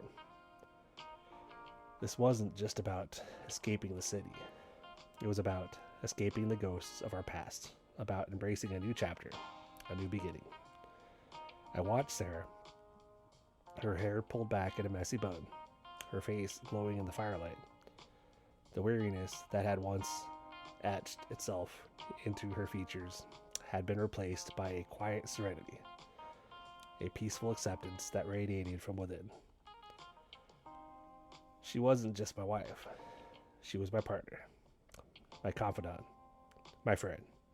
We had traveled a long, arduous road, but we had arrived, battered but unbroken, at a place of mutual understanding and respect. The children, too, seemed to have blossomed. Lily, once withdrawn and quiet, was now a whirlwind of energy, her laughter echoing through the woods. Timmy, always the more reserved of the two, had become surprisingly affectionate, his quiet hugs and whispered confidences speaking volumes. They had witnessed our struggles, the cracks in our foundation, but they had also witnessed our resilience, our unwavering commitment to our family. They understood the importance of forgiveness, of second chances, and they had embraced the newfound stability with an eagerness that filled my heart with pride. Later that night, as the embers of the fire died down, Sarah and I sat side by side, wrapped in a blanket, watching the stars. The silence between us was comfortable, devoid of the tension and unspoken accusations that had once dominated our interactions. We talked about the children, about their dreams, their fears, their hopes. We talked about work, about my writing, about the slow but steady progress I was making towards financial independence. We talked about the future, about our plans, our aspirations, our hopes for a life free from the constant pressure of financial insecurity. My writing had taken off in a way I never anticipated. The podcast I started as a side hustle was gaining traction, attracting a loyal following of listeners who related to my experiences. My articles, initially scattered across various online platforms, had found a home in a reputable online magazine. The income, while not yet enough to make us millionaires, had provided a much-needed buffer against the financial storms that had once threatened to capsize us. More importantly, it had given me a sense of purpose, a sense of accomplishment that extended beyond the physical demands of my job as a trucker. The trucking job still demanded its toll, but it no longer felt like a relentless grind. The long hours on the road, once a source of frustration and isolation, now provided time for reflection, for planning, for connecting with the world through podcasts and audiobooks. I had even started writing a novel, a fictionalized account of my experiences as a firefighter and a trucker, a way to channel my emotions, my frustrations, my hopes into something tangible, something meaningful. The financial stability, however, wasn't just about numbers on a bank statement. It was about the emotional security it afforded us. It meant that Sarah no longer had to worry about making ends meet, about the constant pressure of providing for our family. It meant that we could afford family dinners out, occasional trips, small luxuries that had once seemed beyond our reach. It meant that the constant fear that had once haunted our lives had begun to recede, replaced by a cautious optimism, a belief in our ability to build a secure and happy future for our children. Weekends were now filled with family activities, visits to the park, trips to the zoo, family movie nights. These were simple things, but they were things we hadn't been able to enjoy before, things that had been sacrificed at the altar of financial insecurity. These shared experiences, these moments of simple joy, were the building blocks of our renewed family life, a testament to our resilience, our perseverance, and the enduring power of love. The healing process was far from over. The scars of our past remained. There were still moments of tension, of disagreement, of lingering doubts, but these moments were now outnumbered by the moments of laughter, of shared joy, of unwavering support. We had learned to communicate openly and honestly, to express our feelings without fear of judgment or retribution. We had learned to listen to each other, to understand each other's perspective, to empathize with each other's pain. One evening, as we sat around the kitchen table, playing a board game with the children, I looked at Sarah, at the children, at her cozy, somewhat chaotic home, and a wave of gratitude washed over me. This wasn't the life I had envisioned years ago, but it was a life filled with love, with family, with the quiet contentment that comes from overcoming adversity. It was a life built on forgiveness, on resilience, on the unwavering commitment to building a better future together. The horizon was no longer shrouded in a storm of uncertainty. It was clear, bright, and filled with the promise of a future that was ours to shape. The journey had been arduous, filled with challenges, setbacks, and heart-wrenching moments. But we had made it through, stronger, wiser, and more united than ever before. We had faced our demons, confronted our fears, and emerged victorious, carrying the scars of our battles as testament to our unwavering spirit and the enduring power of our love. The new beginning wasn't just a chapter, it was a testament to the resilience of the human spirit and the enduring strength of family, a beacon of hope illuminating the path ahead. It was a future I was embracing with wide open arms and a grateful heart. And that, more than anything else, was a victory worth celebrating.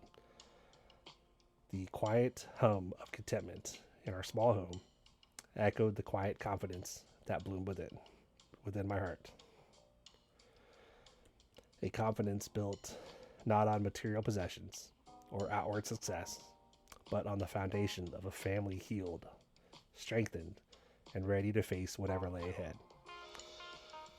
The road ahead held challenges, that much was certain, but we were traveling it together, hand in hand, our hearts intertwined, our spirits united, and our gaze firmly fixed on the bright horizons of a new beginning.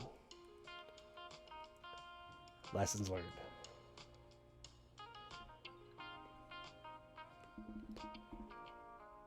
The worn leather of the trucker seat felt familiar beneath me. The rhythmic rumble of the engines, a comforting drone.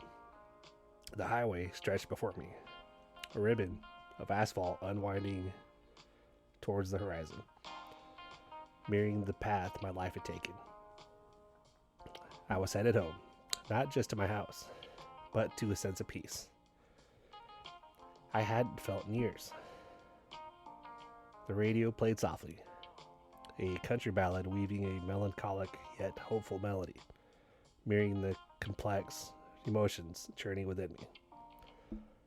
This wasn't just a drive, it was a pilgrimage, a journey of reflection, a retrospective thought on the battles won and the lessons hard earned. The desert landscape blurred past me, a tapestry of ochre and brown, punctuated by the occasional spiky cactus and the distant hazy silhouette of mountains. Each mile marker felt like a milestone, a reminder of the distance traveled, the struggle overcome. The heat shimmered on the asphalt, a mirage-like reflection of the intensity of the emotions I carried within.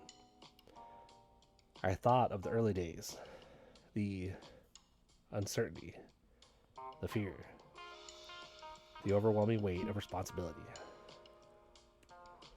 The military had prepared me for physical hardship, but nothing could have truly prepared me for the relentless, insidious pressure of providing for a family while battling the invisible wounds of war. The transition to civilian life had been jarring, a brutal collision between the structured order of the military and the chaotic unpredictability of the civilian world. The firefighting job, though fulfilling in its own way, hadn't offered the stability I craved. The long hours, the adrenaline rushes, the constant exposure to trauma, it had taken its toll. The pay, though, barely covered the bills, adding to the ever-present anxiety. The job offered moments of heroism, of selflessness, of saving lives, but it didn't offer a sense of security, of long-term peace. It was a stark reminder that even heroism couldn't guarantee a comfortable life. The trucking job presented a different kind of struggle, but a struggle nonetheless. The loneliness of the road, the endless stretches of asphalt under a vast sky, the physical demands, all were tests of endurance. But the road also offered a certain freedom, a chance to clear my head, to reflect, to process the experience that had shaped me.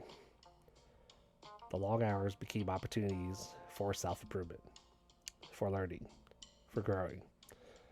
I listened to audiobooks, devoured podcasts, and finally started to write. Writing became my sanctuary, my escape, my therapy. It was a way to channel my emotions, my frustrations, my hopes onto the page. It was a way to process my experiences, to make sense of the chaos. It started as a side hustle, a way to earn some extra money, but it quickly evolved into something much more profound. It became a means of self-expression, a channel for my voice, a window into my soul.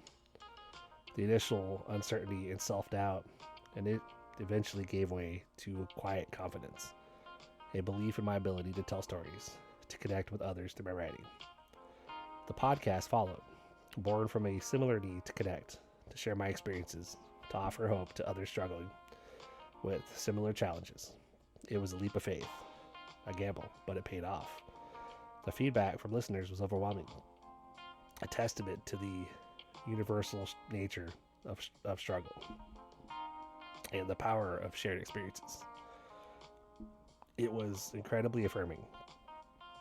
It proved that my story, my journey, resonated with others and validated the therapeutic power of sharing my experience. The recognition, the connections forged through words and shared vulnerabilities were priceless. But the most significant lesson learned wasn't about resilience or perseverance, though those were undoubtedly crucial. The deepest, most profound lesson I learned was about the importance of family, of love, of forgiveness.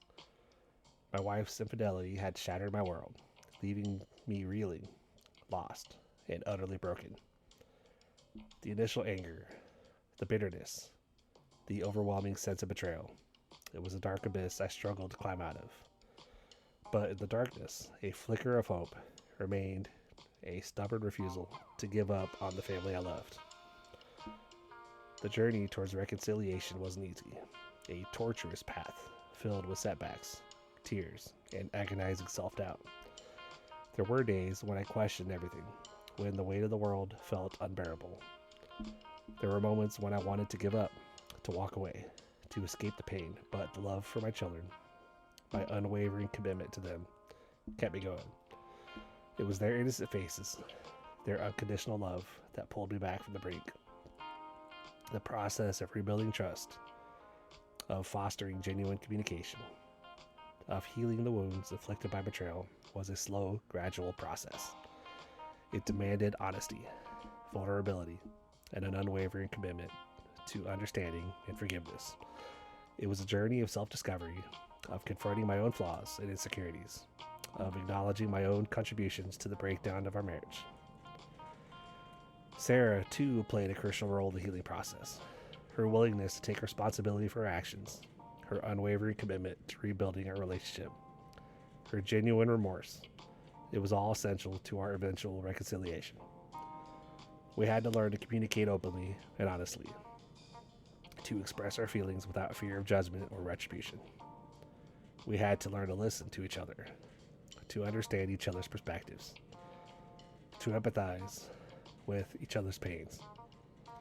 It was hard work, but it was work that ultimately bore fruit. Today, as I approached our small town, nestled amongst rolling hills, a sense of profound gratitude washed over me. The house, though modest, felt like a fortress, a sanctuary, a testament to our collective strength. The laughter of my children echoed in my ears, their playful squabbles a comforting soundtrack to my thoughts. It wasn't a perfect life, but it was a life filled with love, with family, with the quiet contentment that comes from overcoming adversity. The scars of the past remained, but they were fading, overshadowed by the vibrancy of a future built on forgiveness, on resilience, and on the unwavering commitment to building a better future together. The horizon, once shrouded in a storm of uncertainty, was now clear, bright, and filled with the promise of a future we were actively shaping. The road had been long and arduous, fraught with challenges, setbacks, and heart-wrenching moments, but we had persevered, emerged stronger, wiser, and more united than ever. We had faced our demons, confronted our fears, and emerged victorious. We were a testament to the resilience of the human spirit and the enduring power of family. This was a new beginning, a triumph born of struggle, and the quiet hum of contentment in our small home echoed the quiet confidence that bloomed within my heart. It wasn't about material success, but about the love and trust we painstakingly rebuilt. The road ahead would still hold challenges, but we would face them together, hand in hand, our hearts intertwined, our spirits united. Our gaze now was firmly fixed on the bright horizon of a future that was ours to shape, a testament to the enduring strength of a family healed and ready to embrace what lay ahead. And that, I realized, was a victory worth more than anything else in the world. Looking ahead, the tires hummed a low, contented song as I turned off the highway. The familiar landscape of rolling hills, a welcome sight after weeks on the road. The setting sun painted the sky in hues of orange and purple, a breathtaking spectacle that mirrored the emotional landscape within me, a blend of weariness, relief, and an almost overwhelming sense of hope. The house wasn't much, a modest ranch nestled among other similar homes, but it felt like a castle, a sanctuary, a place of peace and love that had been painstakingly rebuilt, brick by brick, both literally and metaphorically. As I pulled into the driveway, the scent of wood smoke and something sweet, maybe apple pie, drifted out from the open windows, instantly warming my heart.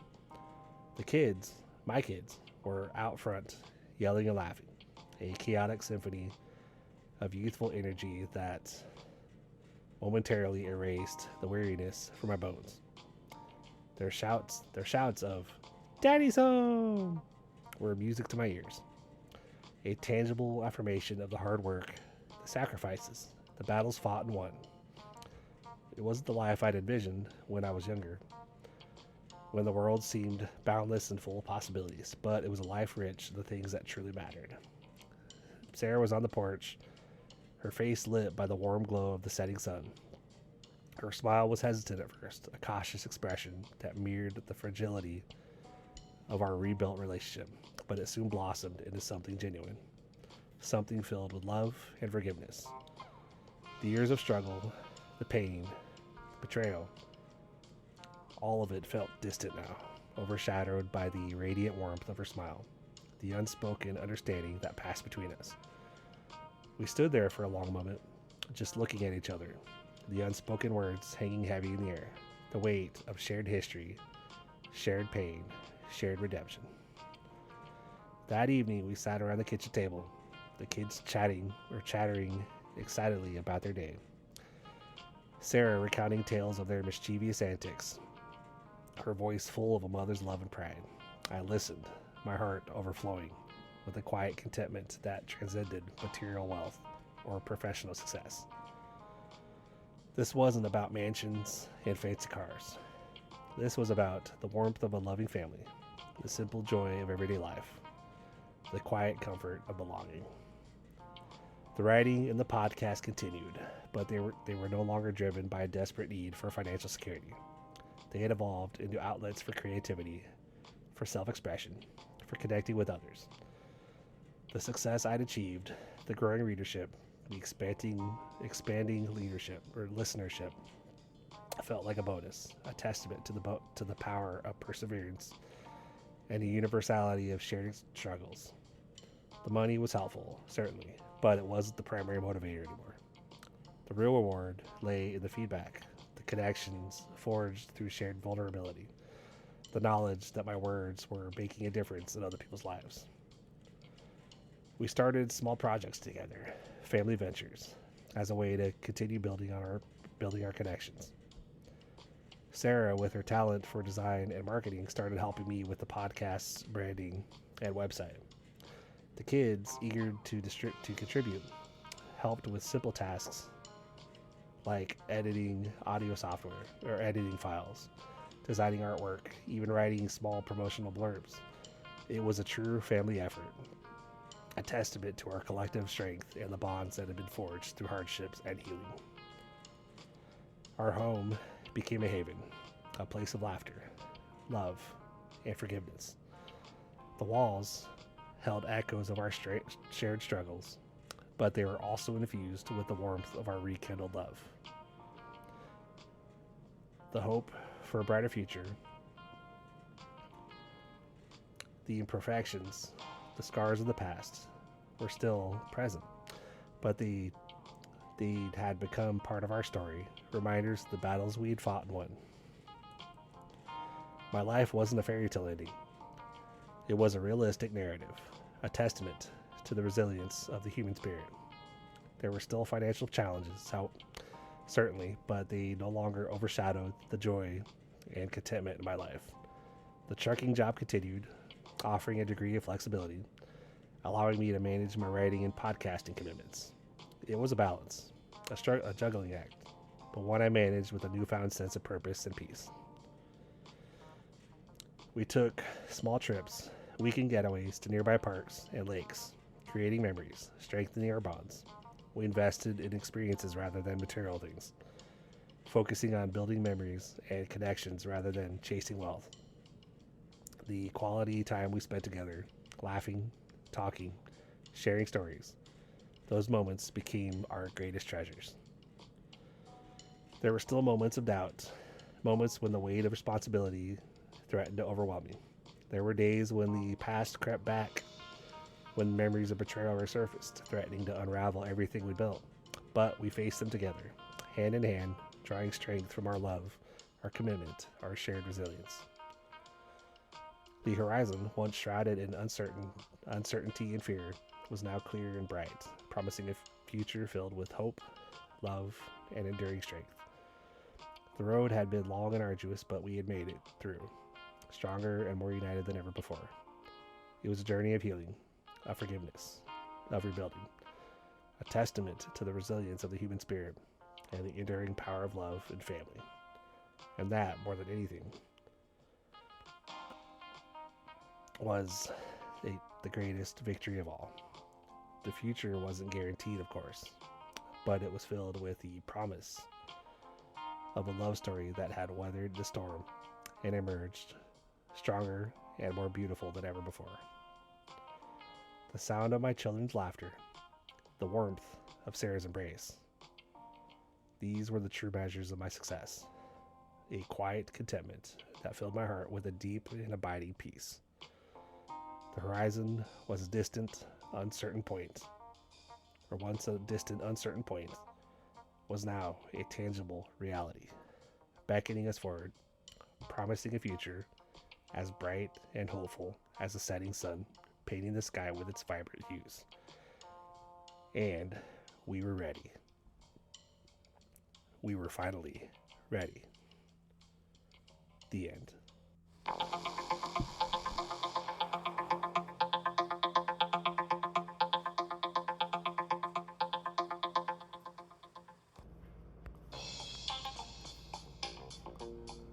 Hey guys, welcome back.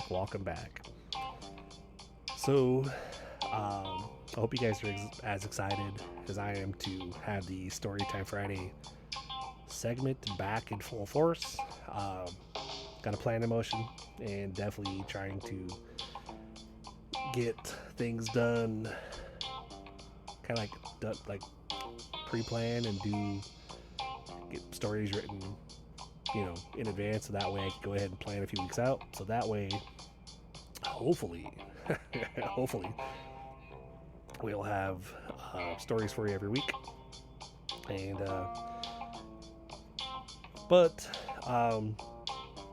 so I apologize for the length of it. I guess obviously, I try not to do too long of stories, but I guess we'll just see what happens. But I just hope you enjoyed them. But so I'm not gonna drag this on too much, since I know you guys have been with me this whole time. So I just want to say I appreciate you tuning in each week. And as always, keep pushing forward, keep believing, believe you can, believe you will, and you're already halfway there. And then you just have to go out there and do it. But on that note, thank you for tuning in. Hope you enjoyed it. And I will talk to you guys on the next one, which will be on Tuesday for the next Real Talk Tuesday. On that note, you guys have a good one, and we'll talk to you then.